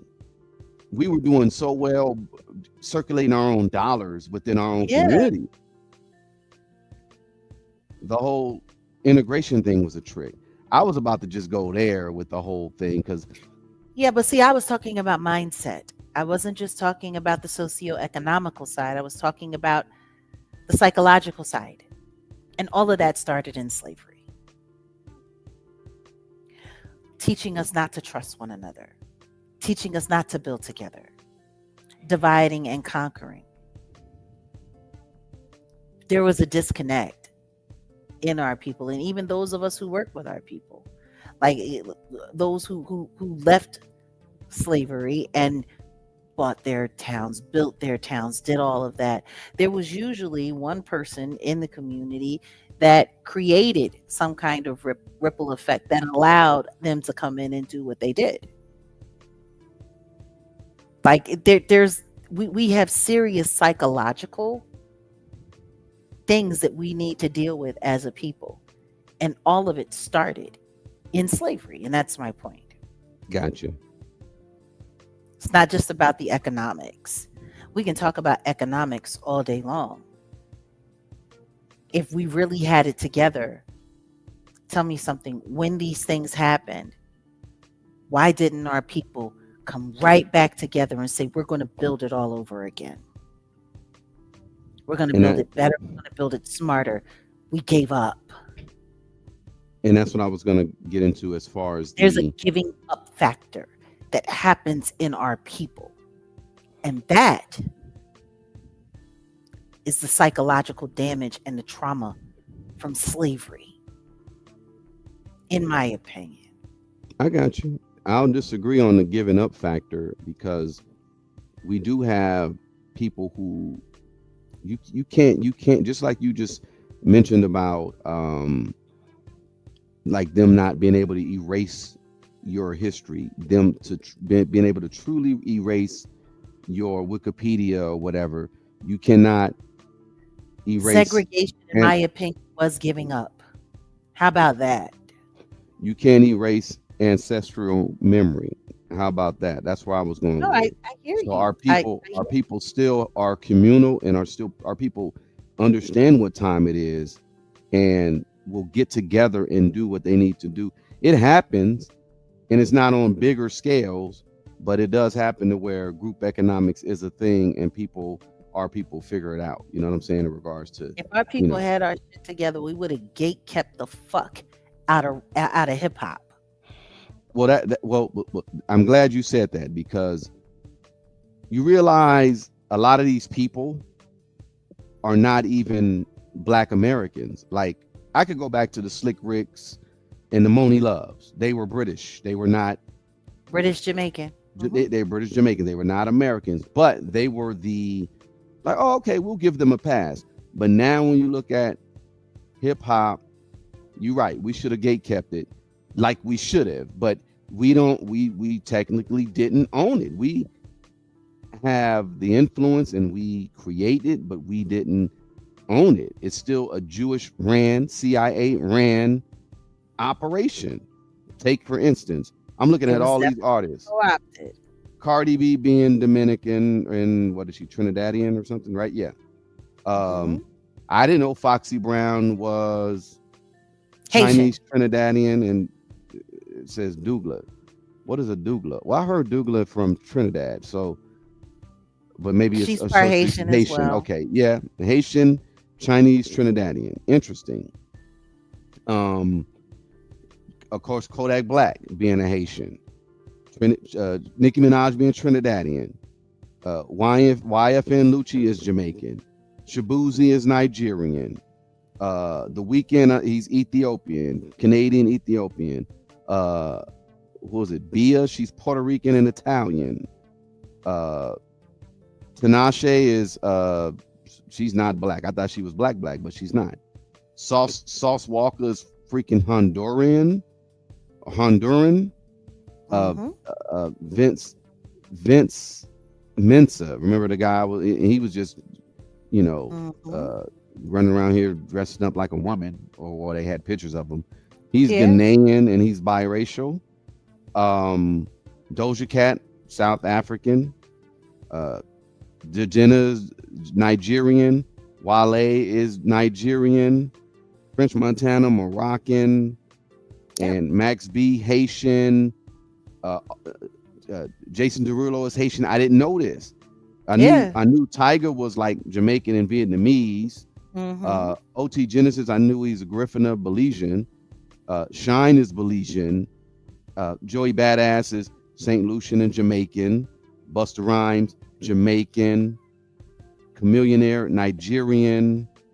Nipsey's father, Nipsey Hussle, his father Nipsey's was father is Eritrean. Eritrean. His mother was from here. Heavy D, Jamaican. Um, Biggie, Jamaican. Biggie, Jamaican. Olivia, Jamaican and Cuban. Pop Smoke, Jamaican and Panamanian. Luke is Jamaican and Bahamian. Uncle Davies. Luke. Yo, See, Uncle Luke. I didn't know that. See, it's so many. It's so much that, like when you said gatekeeping, I said bingo. Hip hop is $1 trillion industry. It's a trillionaire operation, Sure is. and we don't get the benefit. We don't reap the benefits of it. We never did, to be honest. Well, We set it up, and then we let these infiltrators come in. And most of these artists they're legacy artists and they're today artists. They're eating when you can't even, like, they really just blocked you out the game, which is sad. But go ahead. block two out the game. Me? Out the industry side of it, how they tried to. I'm Well, just they saying, didn't block like, me out of anything. I walked away. but listen to where I'm coming from. You are the last of a dying breed, a real artist who Yeah. can really sing. You have roots with real legacy artists that go, Yeah. Teddy Pendergrass. Like you're not like these people that I just mentioned. They they have no time. You're still a branch connected to the real root of soul music, of real, Hmm. and that's what I mean. Like, they didn't want you to flourish because of what you could have done. You mentioned it before. You said these new R&B, we don't have another Luther. We don't have a Teddy Pendergrass. We don't have a When Barry White. when I listen to the radio when we're in the car just doing whatever, we don't have the same kind of artists for our generation. We got Tank. No disrespect. We got Tyrese. We got Raheem Devon. We got, you know what I mean? We got Mario now. We got Usher. We got, and as much as I love Chris Brown as a performer, he's not one of the most prolific male vocalists. And he is a pop career. So we don't have any Luthers. Not really. I think the closest thing that we could even, they would say a Jaheim. But Okay. Jaheim ain't a Luther. Because where is Jaheim's real representation now? You see what I'm saying? Like, and his career was cut on so many different levels. That's what I'm saying. Like, we don't have a lot of like, ugh, like, oh man, we don't have a Frankie Beverly from our generation. We don't. Who from our generation translates to a Frankie Beverly in No proximity one. at all? No one. Who right now in our generation gives us proximity to a Barry White? None. Just Black Diamond. He looked like young Barry White. That's Nope. about it. Nope. Not even Ruben Studdard. Not even Ruben Studdard. Ruben Studdard, you- his career next to a Luther, you can't even compare the two. And definitely not next to a Barry White. Barry White was a conductor. Like, a lot of people only know Barry White to be a vocalist. Barry White was an orchestra conductor. Barry White was a writer, a producer. You can't give that to Ruben Studdard. Not in any way, shape, or form. Not at all. I mean, Keith Sweat. Keith Sweat, and it's tricky when it comes to Keith Sweat because Keith Sweat is definitely a part of R&B legacy,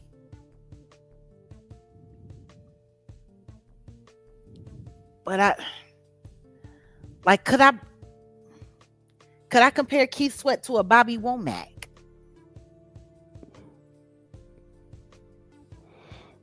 Who's the guy that sings Just a Touch?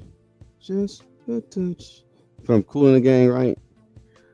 And as crazy as it sounds, let's be honest, and I just said this, most of these dudes can't even touch Robert Kelly. No, you're right. They can't touch him. And it's sad. It's sad because if his proclivities and his fetishes and his crimes weren't so terrible, he would be one of our most beloved of all time. He would be the closest we have in proximity to what came before.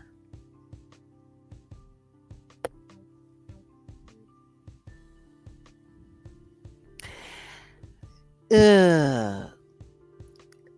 See, and that's the thing. Tevin Campbell could have been if they hadn't destroyed him. He doesn't have the catalog or the presence. Like they just started destroying artists who had the ability to become the next generation of these groundbreaking legacy artists that we have. Like it's a shit show. It's it's a mess. We got Prince, we got Michael, they're passed away. Like it's but that still even leads more to the pop side. Soul as a whole has pretty much been diluted um and broken down like an old Chevy and sold off for parts. The truth is I was sitting somewhere and they were playing a bunch of K-pop in the background. And the K-pop music that I hear is more indigenous and authentic than the so-called black artists who are making soul music right now and R&B right now. K-pop.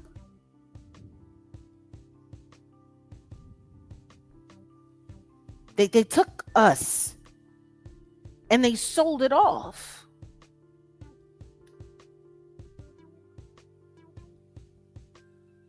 There's plenty of great soul. I'm hearing great soul tracks, great R&B tracks. K-pop, Babyface. That's the tricky thing with Babyface, because Babyface as an artist is one thing. Babyface as a writer, arranger, and producer is something else. But not even his presence is really felt like that. Because the truth is, Babyface would probably be the closest thing we have to a Quincy Jones, but not nearly the gravitas. And or am I wrong about that? No, you're right. Quincy Jones would be a good comparison. Like Babyface is the closest thing that we have to that. And you know, it's dope, but you really don't feel his presence like that. Like even the little white kids still knew who Quincy Jones was. Babyface stepped up on a red carpet at a Naris event, and the little white girl was like, "Okay, hold up, there's someone relevant." Like they had to actually have the media come and be like, "Oh my God, that was terrible the way Babyface was overlooked like that." That goes to show you how much they've taken the importance, the relevance, and the history away from black music. Yeah. So, all right, Rachel, next time. But yeah, let's keep on moving. Let's keep on moving because we could talk about this stuff Yeah, all day. yeah, and it'll just do nothing but piss me off. Let's do this though. This right here is what people Oh, have been talking about. Oh, what happened? somebody said no. Somebody said they got this comment in the Isley brothers. We ain't got no Isley brothers either. Jag, one of my mentors, and I were going to work on a documentary about the disappearance of the um black band. And I Yeah. think I'm gonna continue and I'm gonna finish it. I think I'm gonna finish it. You might be the right person to actually partner with on this because you know so many musicians. You like we were gonna just talk about the bands from the 60s, the bands from the 70s, funk, all that, then we get to the 90s and it was like mint condition. And you could even say the Roots, but that was the last Nah, band. you can't even say the Roots. And I know a lot of people want to give a lot of credit to the Roots because, they've made it as a fixture somewhere in the pop culture realm because they're the Tonight Show band. But the truth is,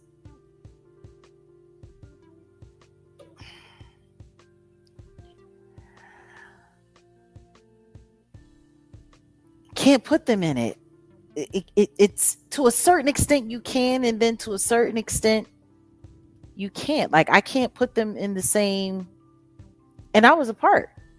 So great instrumentation, great music, but don't forget they were a hip hop band. Um, you can't put them in the same category as a mint condition.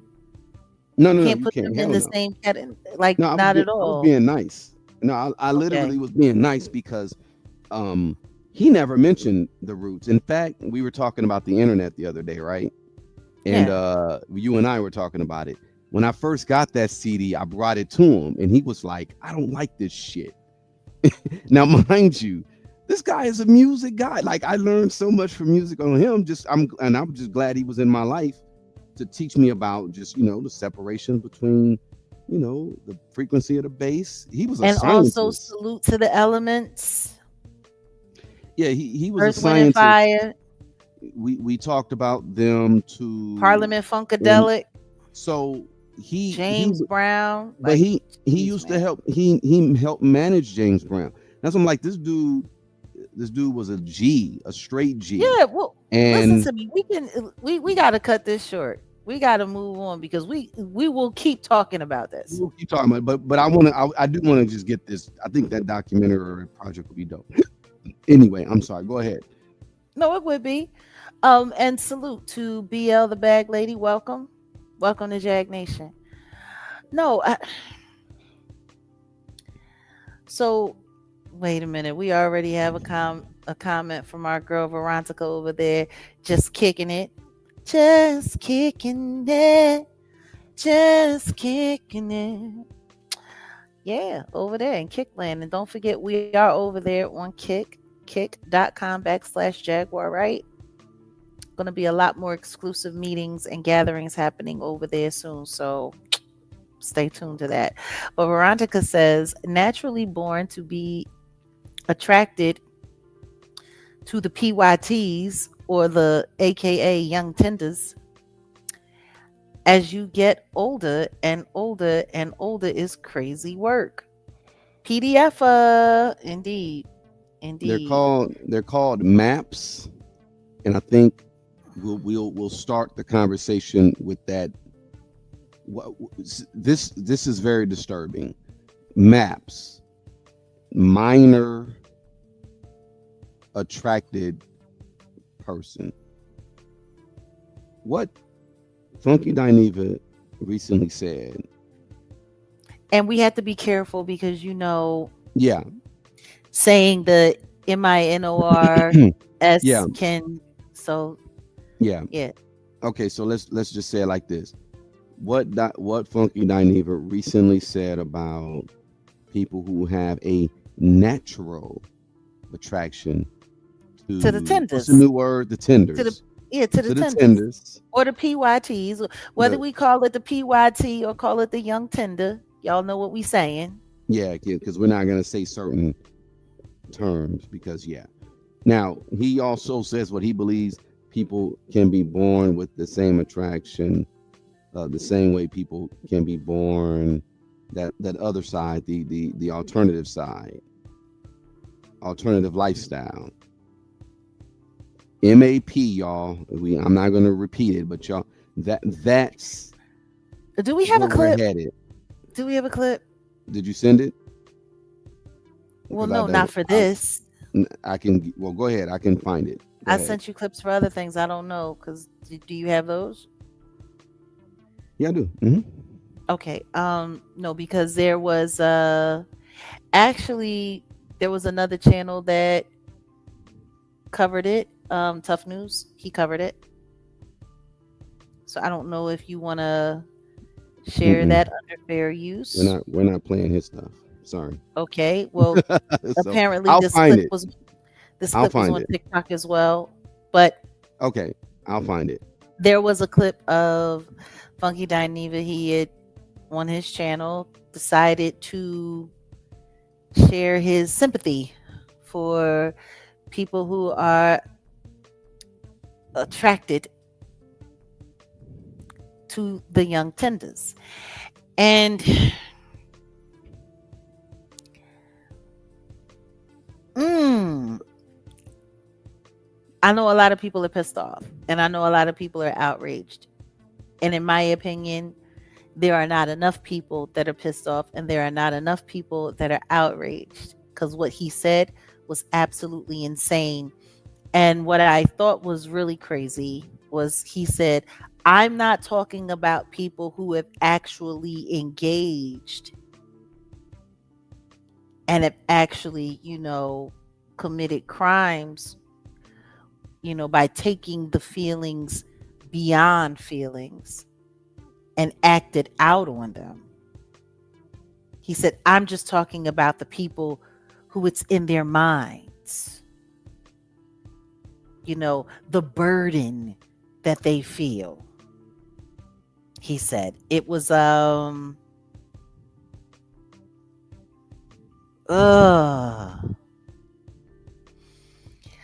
Actually, let's let him talk about it. Give me 1 second. I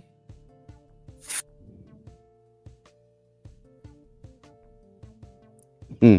I feel bad for anyone who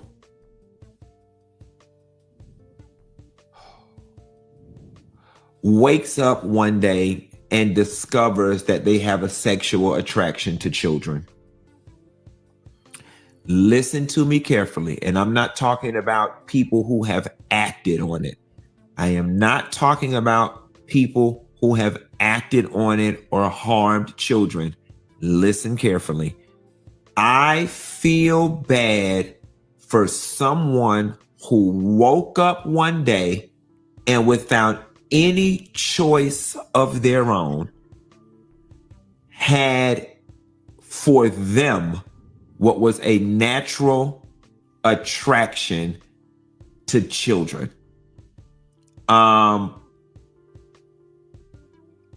I feel like it's a burden that none of us would ever want to carry.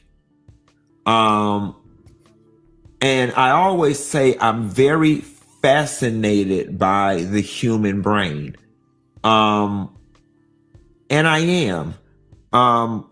And I guess the reason why I am able to have this level of introspection when it comes to people who have a pedophile Oh God. problem is because Problem. oftentimes the general society What'd you say? He said problem that have a problem. Huh. A PDF a problem. loves to throw the LGBT community in that same bucket with them. And I just like to speak in possibilities, right? If it is possible with no input of my own that I was born gay and that I was born with an attraction to men. I do believe that it is possible that somebody can be born with an attraction to children.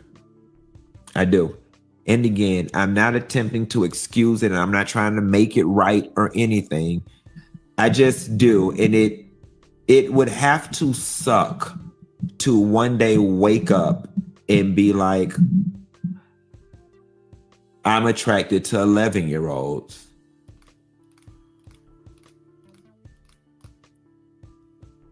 And that there's nothing that I can do about that attraction. And again, I'm not talking about acting on it. I'm simply talking about the attraction. Let's pause it right That there. has to be a heavy cross to bear. Let's pause it right there. See, this is the issue that I have with so-called smart ninjas. Because what he did there was very clever. It was very, very, very, very, very clever. I want to read you guys something.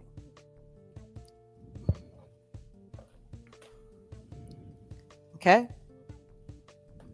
There are a couple of ways that this could be addressed, but I want to go back to the Bible. Okay? Don't hate on me. I got my old lady readers on.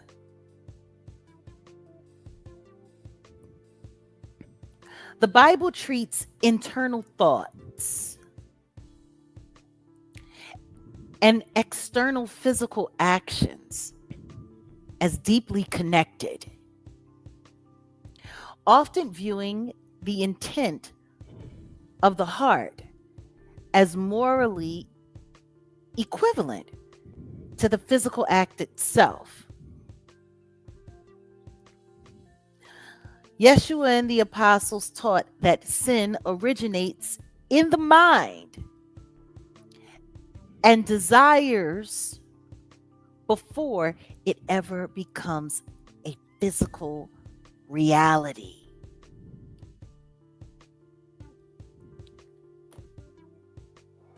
Okay? We have scriptures. For instance, like Matthew 28. I'm going to take these off because it's driving me crazy. We have scriptures like Matthew 28. Okay, in Matthew 28, it's very simple. But I say to you that everyone who looks at a woman with lustful intent has already committed adultery with her in his heart. Okay, this is Yeshua linking internal mental thought directly to the physical sin. We also have John 1 or 1 John chapter 3 verses 15. Everyone who hates his brother is an unaliver. And you know that no unaliver has eternal life abiding in him. Okay? This is linking internal anger and hatred are equated as one and the same to the physical act of unaliving someone. We have Matthew 15, 19, 20. For out of the heart come evil thoughts, unaliving, adultery, SA, theft, false witness, liars, slander. These are what defile a person, okay? And this is highlighting that thoughts are listed as co-originators and equal defilers alongside physical crimes, okay? So let's just be clear, okay? All right, now let's talk about the source and the battle of flesh versus mental desire.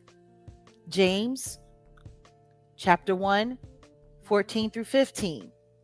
But each person is tempted when he is lured and enticed by his own desire. Then desire, when it has convinced, gives birth to sin. And sin brings forth demise. Okay. And this outlines the progression from internal thought, desire, to physical action. Now, we could keep reading. I think that's enough to make it very clear that there is scriptural evidence that highlights and outlines that there is no difference. If it is in your mind, if it is in your heart, you might as well have already committed that act. So, can we rewind a little bit? Can we go back a little bit with what Funky Dineva was saying? Because I just want to. If I would have downloaded it, I would have been able to go Well, back. then we can. All This right, that's fine. Then we could just start it all over again. Let's just play it again. We can just play it again because I want you guys. I read this. I read the scripture. Listen.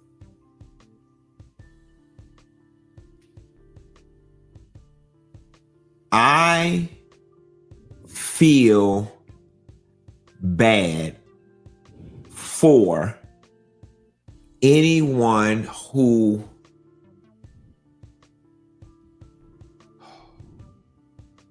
wakes up one day and discovers that they have a sexual attraction to children.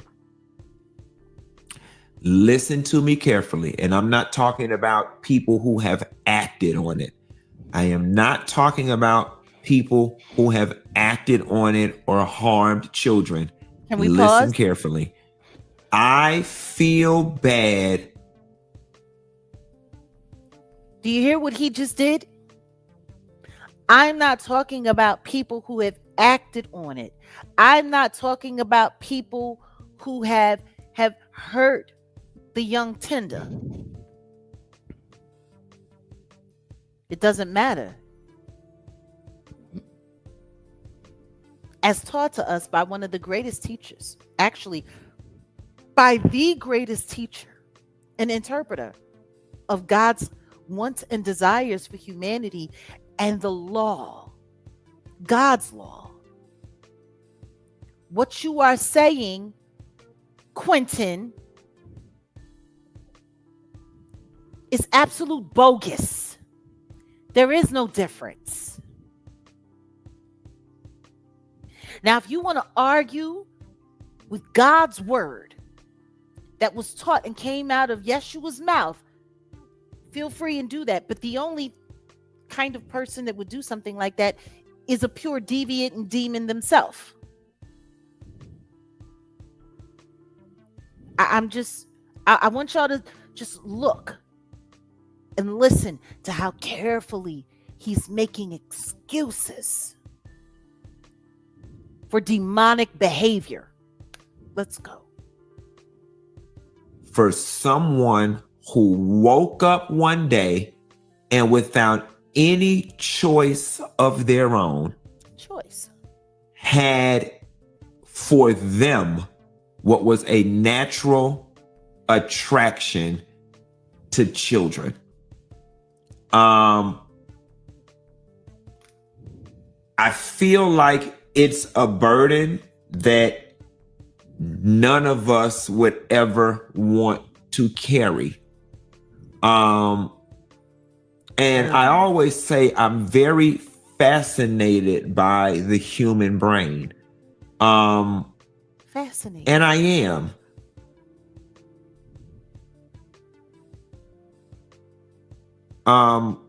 And I guess the reason why I am able to have this level of introspection when it comes to people who have a pedophile problem is because oftentimes the general society loves to throw the LGBT community in that same bucket with them. And I just like to speak in possibilities, right? If it is possible Can we can with cut. We can cut. Let's be clear with your funky ass. People aren't throwing these weirdos into the LGBTQIA plus community. These people are operating within this community as members of this community. And then this community uses their rainbow flag. A community that technically I'm a part of as a bisexual woman uses this flag to allow weirdos to hide behind it. See, this is what I've been saying when I say I have a really, really, really hard time with this community at this point in time. Because all of these different identifications or identifiers, gay, lesbian, bi, trans, pan, like all of these different identifiers, it creates this vast array of people in all kinds of different proclivities and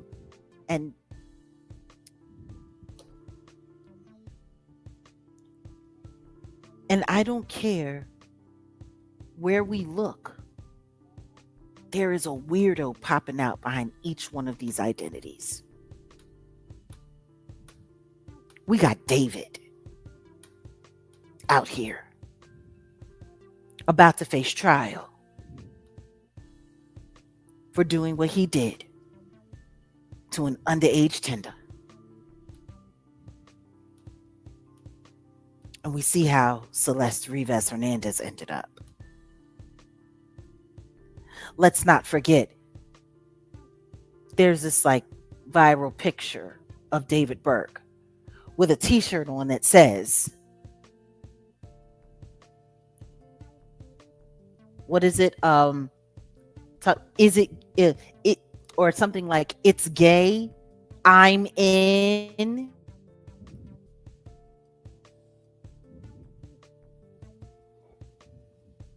Something like that, like, if it's gay, I'm in.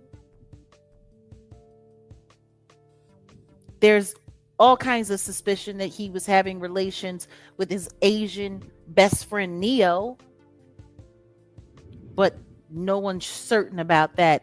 But what we do know of him and his intimate choices, or his choices for intimacy, is that he spent a lot of time messing with underage tenders. Straight PDF of behavior. We got Saucy Santana sitting there talking about, on a post on social media, how tenders want to F him. And nobody's saying anything. He sits down with Cam Newton and does this big interview. And then the next thing you know, he's all over social media promoting a song. What is it? Something Quiet Creep. What is it called? Quiet on the Quiet creep. when you creep. Quiet on the Creep. Which, if you listen to the lyrics of the full song, it's PDF. It's encouraging and promoting PDF behavior. We'll say allegedly, but that's what the song is low key encouraging, this Quiet on the Creep. Meanwhile, he's got a viral little short TikTok clip or whatever with Lizzo promoting this Quiet on the Creep. and nobody's saying anything. The same Lizzo who was busy speaking up for the Carters, speaking up for the Diddler, speaking up for all things, industry and weird, who's so desperate to sell a record that she's going to low key promote a song that's subliminally encouraging PDF behavior with someone who recently just went viral for saying that kids want to F them. A whole man in makeup who runs around busted open in all of this craziness, who's best friends with the other idiot telling everybody to become a thief and then spin it. We got serious issues. Meanwhile, he's sitting here and it's just so divisive the way he's talking about if you're born, how you're born. Well, I was born to be attracted to this. So if you can be born to be attracted to this, then I think it's only reasonable that you can be born to be attracted to that. The simple fact that you would even align the two, this is the reason why people target the rainbow community. Because of stupid shit like that.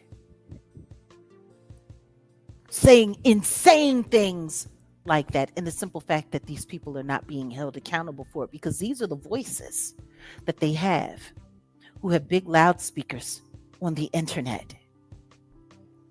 Because the truth is, I don't know nobody from the rainbow community that's in their right mind, that's not a weirdo, that would ever say anything like that.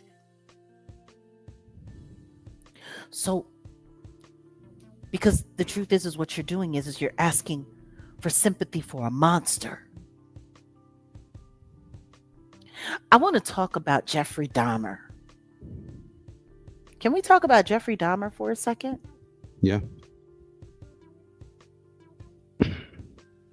We all know who Jeffrey Dahmer is. Jeffrey Dahmer was a serial unaliver who has now passed away because he was unalived in jail after being convicted for hunting down a bunch of gay men, luring them to his place, and after having intimacy with them, took their lives and then consumed their flesh. Now, for those who have done any kind of research, going back to looking at the history and the life of Jeffrey Dahmer, he was actually born that way. They studied his brain.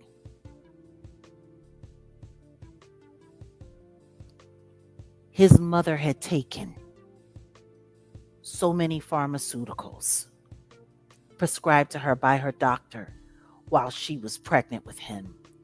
It literally changed the composition of his brain and created inabilities to be able to feel empathy like normal people do, to be able to make rational, sound judgment as a human being.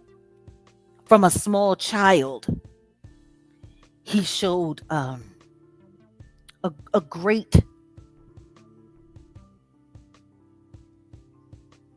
lust for necrophilia and necromancy. Kind of like David Burke. Could we not compare the two? because David Burke has had a red rum lust and necromancy long before he started making records. Is that a fair comparison, Odell?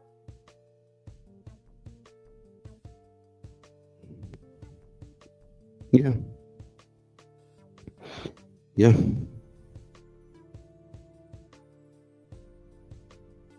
We're talking about Jeffrey Dahmer, who was actually born this way, to have the feelings that he had. And you want to know what's so ironic? He was running around taking the lives and eating on the flesh of people that look just like you, Funky Dineva. A good share of his victims looked just like you and met him in the gay clubs, knowing that nobody would really bother him for y'all going missing. Like, he was born that way. Imagine someone sitting around and saying, "Oh, my heart goes out to poor Jeffrey, the burden he must have felt." For him to just wake up and have this dire need to hunt and take the lives of and gobble up gay men like Funky Dineva, because that's what he did. Am I making sense? I just want to put a 1 in the chat if I'm making sense to y'all.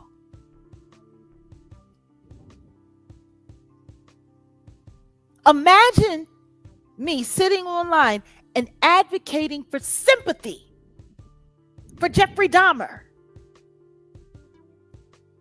because he was actually born that way. Imagine someone sitting around and saying, "Oh my God, the poor affliction," because he woke up and he was born that way. He didn't have any choice.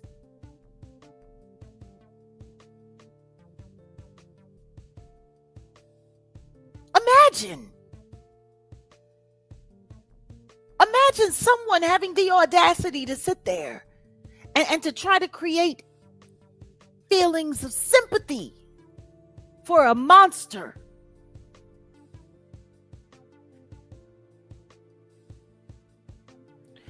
Because there are still people now out there in the world on the dark net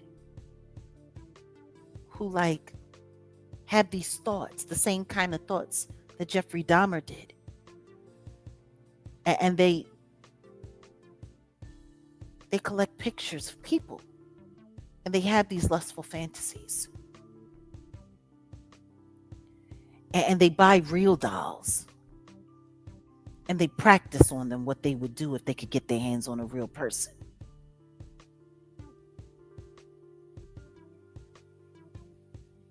I'm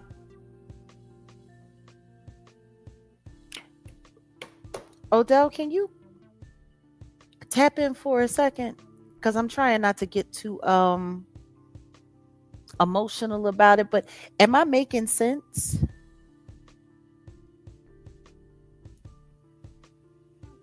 You're muted. I don't know if you know that, but you're muted. No, yeah, you're hitting the nail on the head. I guess I lost the connection. It muted me. Um, Anybody familiar? Because you're talking about Jeffrey Dahmer. Mm-hmm. Y'all let me know if you guys are familiar with this book. And if you're not, you definitely want to go check it out. Shout out to the cows, the context of white supremacy. They put me up on this. This book came out in 2014. It's called The Delectable Negro: Human Consumption and Homoeroticism Within U.S. Slave Culture. So this goes back to what you just, you talked about slavery and, so this goes back, but you can, Sankofa, y'all, you can always look back. It's an African thing. You look back to move forward, right? Funky Dineva. Well, first, okay, Jeffrey Dahmer, and you're right. That's why I say look up this book. Funky Dineva would have been a delectable Negro to Jeffrey Dahmer. And he sure would have. And what Funky Dineva doesn't even understand what he's doing. And I get what you're saying because you were right for calling him out in regards to stoking the flames of this racial tension in America when he was on Don Lemon. Now what he's doing is excuse me, speaking up for the maps. And we already know what the M stands for maps, attracted person, right? And remember, Tender attracted, young yeah, tender attracted person. yeah, I just said, yeah. Now, remember, I guess he's a cross dresser or something, right? Because I've seen him, if you Google He him, you'll used to see be that. a man in make. He used to spend more time as a man in makeup until he got on Fox Soul and decided that he wanted to start, being more male presenting. But yeah, he used to get online look like a whole fucking clown.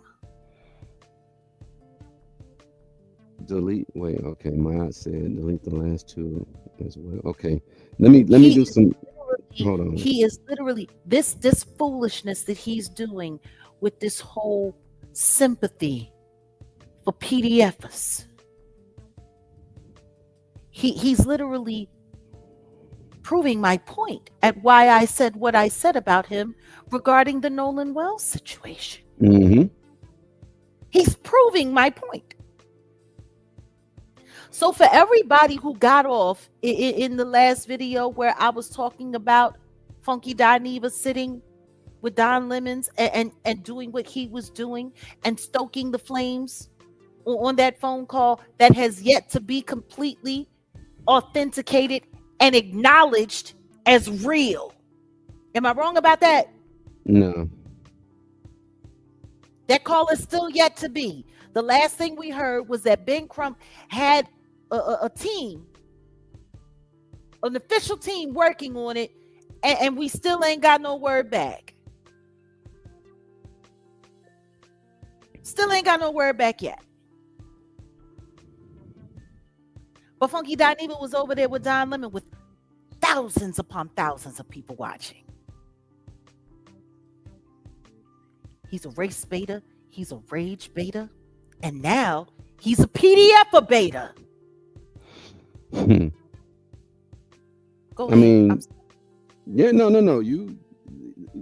I'm glad you're speaking on it like you're speaking on it because it's like they got to introduce the world to their way of life. And I say that with all due respect. I don't really care too much about the community he comes from like that. But him dressing up as a woman, and then they used to have, or they still do, they have those types reading books to children to get children to kind of, soften up. Oh, this is fine. A woman with a beard, right? I mean, back in the day, I just couldn't see that. You want to Like know we about were it? not allowing. No, because certain behaviors do not need to be pushed on children. That part. That's what I'm talking about. If you're grown, you do what you do. That's fine. But they were softening up for children, and they even This is had a. this is They such they a hard conversation for me because I have transgenders in my life who I love, who I care about, who came to my home, who were welcomed into my home around my kids. well, I remember they were singing a song talking about we're coming for your children. And again, But remember what I said. but Maps, that y'all. The I, map, that's the, the M mm, attracted person. They are he's introducing this conversation because there are people like that out there. And a lot of them don't look like Funky Dineva. They look the other hue. They look like something else. But there are people like that, the maps, and they got it. They're look. a good share of them are white. Let's just keep it a buck. They're white. But they come in all shapes and sizes and Yeah, forms they and do. colors. Because it's not just white. I'm just, I was just I'm just basically saying making a point. if you look no, but if you go and you look at the statistics, There's more white people that are maps than Yeah. any other color. So him making this statement here and saying what he just said is It's disgusting. It's deplorable. disgusting. And I'm going to tell you Deplorable. why it's disgusting. And I'm going to tell you why it's deplorable. And I'm going to tell you why it is so divisive and so slick. Because just a few days ago, just last week, you were sitting there condemning Sydney Starr and saying how nobody from the community feels bad for Sydney Starr being arrested and being in jail for what they did. And now you turn around a week later and try to create a sympathy defense for that weirdo.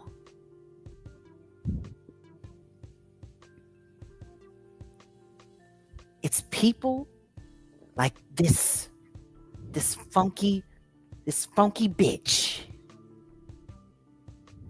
who we really should be getting the fuck up off the internet. Because what he did, it was so slick. It was so very slick and disgusting. The question is, who paid him to say it?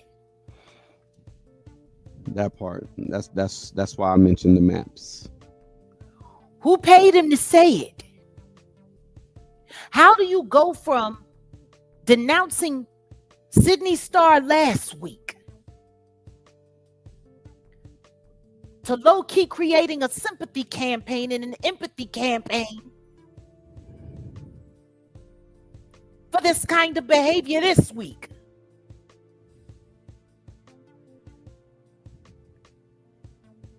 And anybody who's got something to say about it and want to have anything to say about it, please rewind and go back to the scriptures that I shared with you from the Bible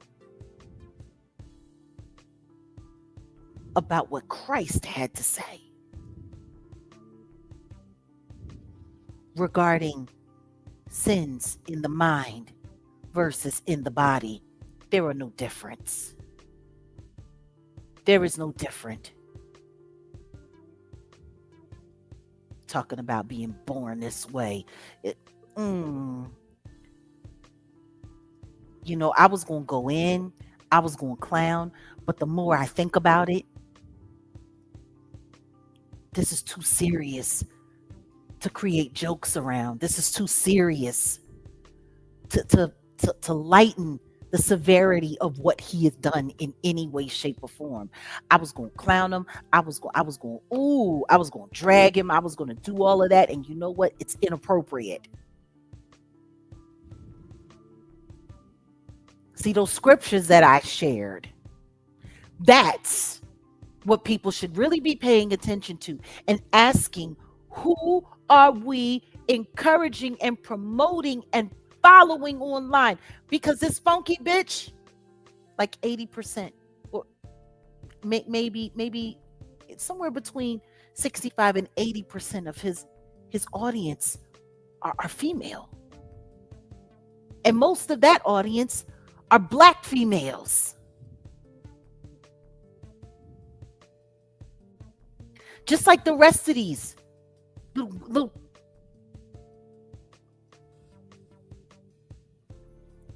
it's these people that they have online that give the gay people that I know, the lesbian people that I know, the trans people that I know, the bi people that I know. Y'all make these people look like monsters with the things you say, the things you promote. And when I think about all these so-called heterosexual Black females that encourage and prop these people to fuck up, it makes me sick.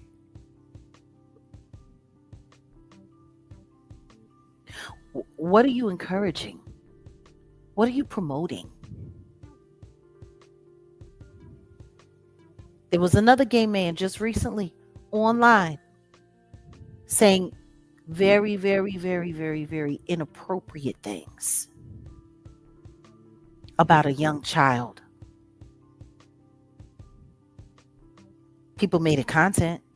People talked about it, but ain't nobody shutting down these channels. Because the truth is, this statement that this funky bitch made, it should have been reported. Because it literally sounds like you low key glazing for predators. Oh, I just couldn't imagine waking up. Oh, I couldn't imagine the burden that it must be to wake up and to have no choice. Oh, we all have a choice. We all have a choice. See, if you got wrong thoughts in your mind, the job should be to repent and correct and change your mind pattern. Because something's wrong with you. Period. But you sitting there trying to find correlation between someone being attracted to the same gender as someone who's attracted to a young tender? That's the reason why people hate the community. Because that's worse than a slippery slope. That's a shitty avalanche that ends in the pits of hell.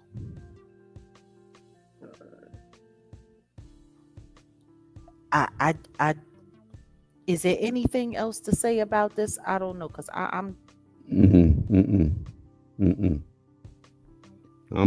I'm done with all these weirdos at this point because like I said, you can see right through them. You know what I'm saying? You can really see right through them. there should be more outrage. Oh yeah. There should be more outrage. There should be. And all of the content creators. Like, my question is what does Don Lemon got to say about this? Since you want to align yourself with this weirdo. I'm very fascinated in the human mind and how the human mind works. That's not a human mind.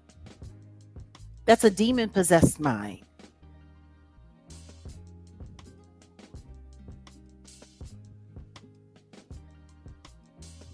And for those of you who want to watch and have something to say about what I want to say, why don't you grab up some of these scriptures and drop them off over there in the comments at the Funky Bitch house? And tell him to go read those the next time he starts talking about, oh, I'm not talking about people who have acted on it and people who have hurt kids, because what you're saying is as long as it's just in your mind, it's okay. It's not. And don't argue with me about it. Argue with Christ. Argue with Yeshua. Argue with the scripture. We do too much playing online. Too much filtering things. Too much trying to water things down in this bullshit. And all of you black women that support content creators like these, who say these things, who do these things, who think this way, you should all be ashamed of yourself. Or just start identifying as weirdo gay men yourself. Since you like talking like them and acting like them and being like them, living your tea.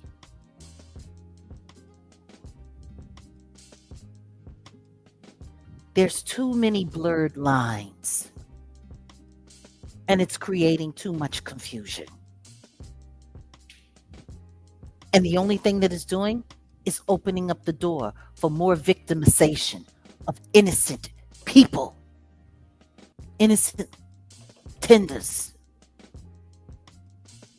Somebody tell me I'm wrong.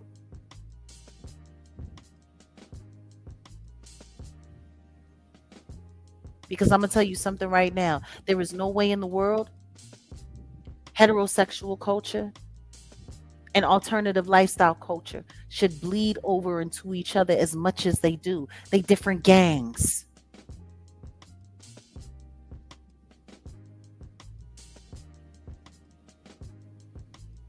We done got to the point where inclusion has done nothing but cause confusion.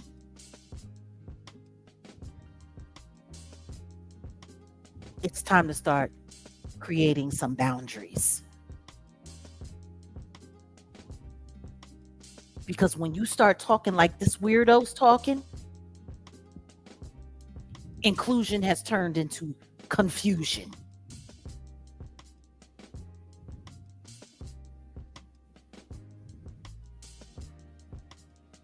It's disgusting. And it's a shame because it literally is mocking, just making a mockery.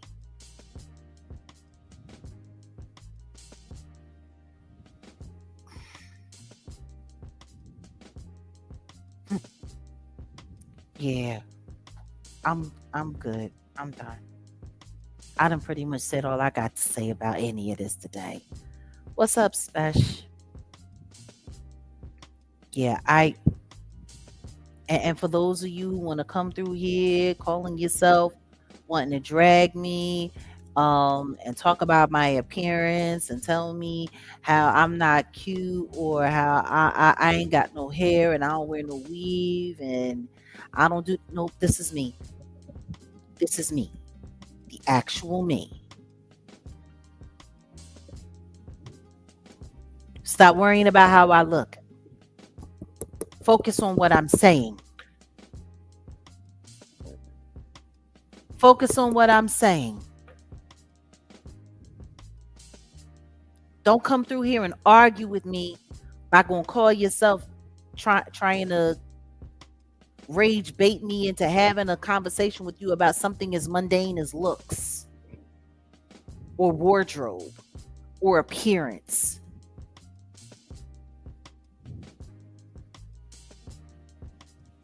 Who cares?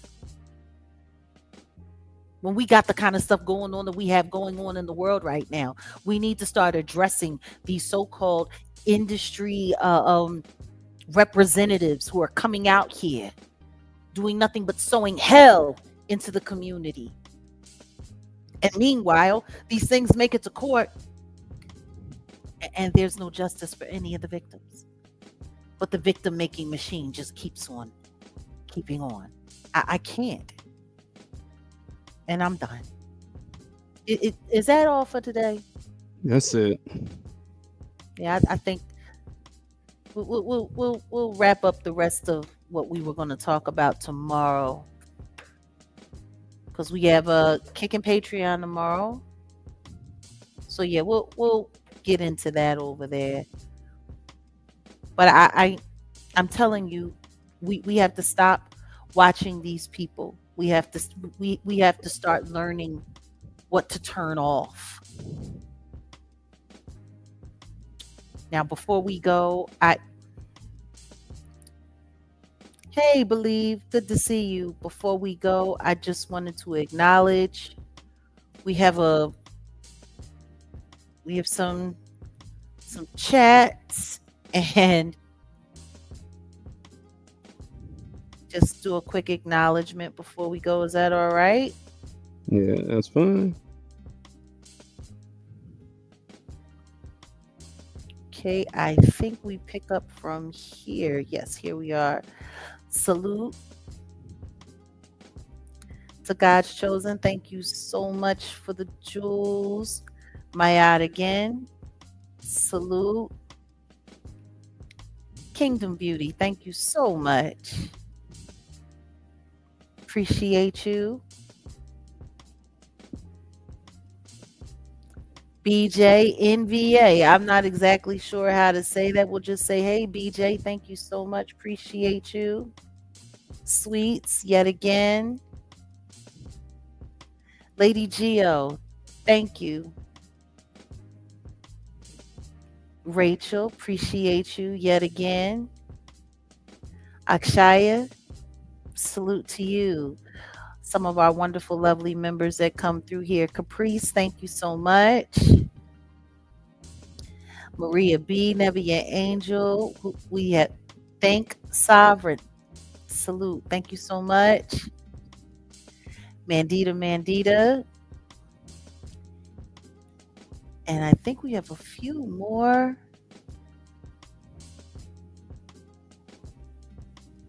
Geneva, I think we have here per Kitty. Salute to you, Honey B. The one and only Keen, thank you so much. Appreciate you. Mayat, yet again, appreciate you. Thank you so much, Mayat, for the super chat. And I think the last one we had, Shannon, appreciate you. Alia, thank you so much. And that's it for today. We want to thank everyone who contributed to the platform. We want to thank everybody who was here. Salute to our members. Salute to our subscribers and anyone new who came in. And we did have a new subscriber. Bag Lady, appreciate you. Is there any other thing that we need to address before we go? No, Or we that's need it. to make? Yes, thank you to all who donated. Appreciate you. All right, guys, we're out of here. Remember, don't believe the hype. Like, seriously. Don't, don't, don't believe the hype. Don't. Because there's a lot of hype out here. And there's not enough outrage. All right, guys. Peace and salute to Jag Nation. Till we meet again.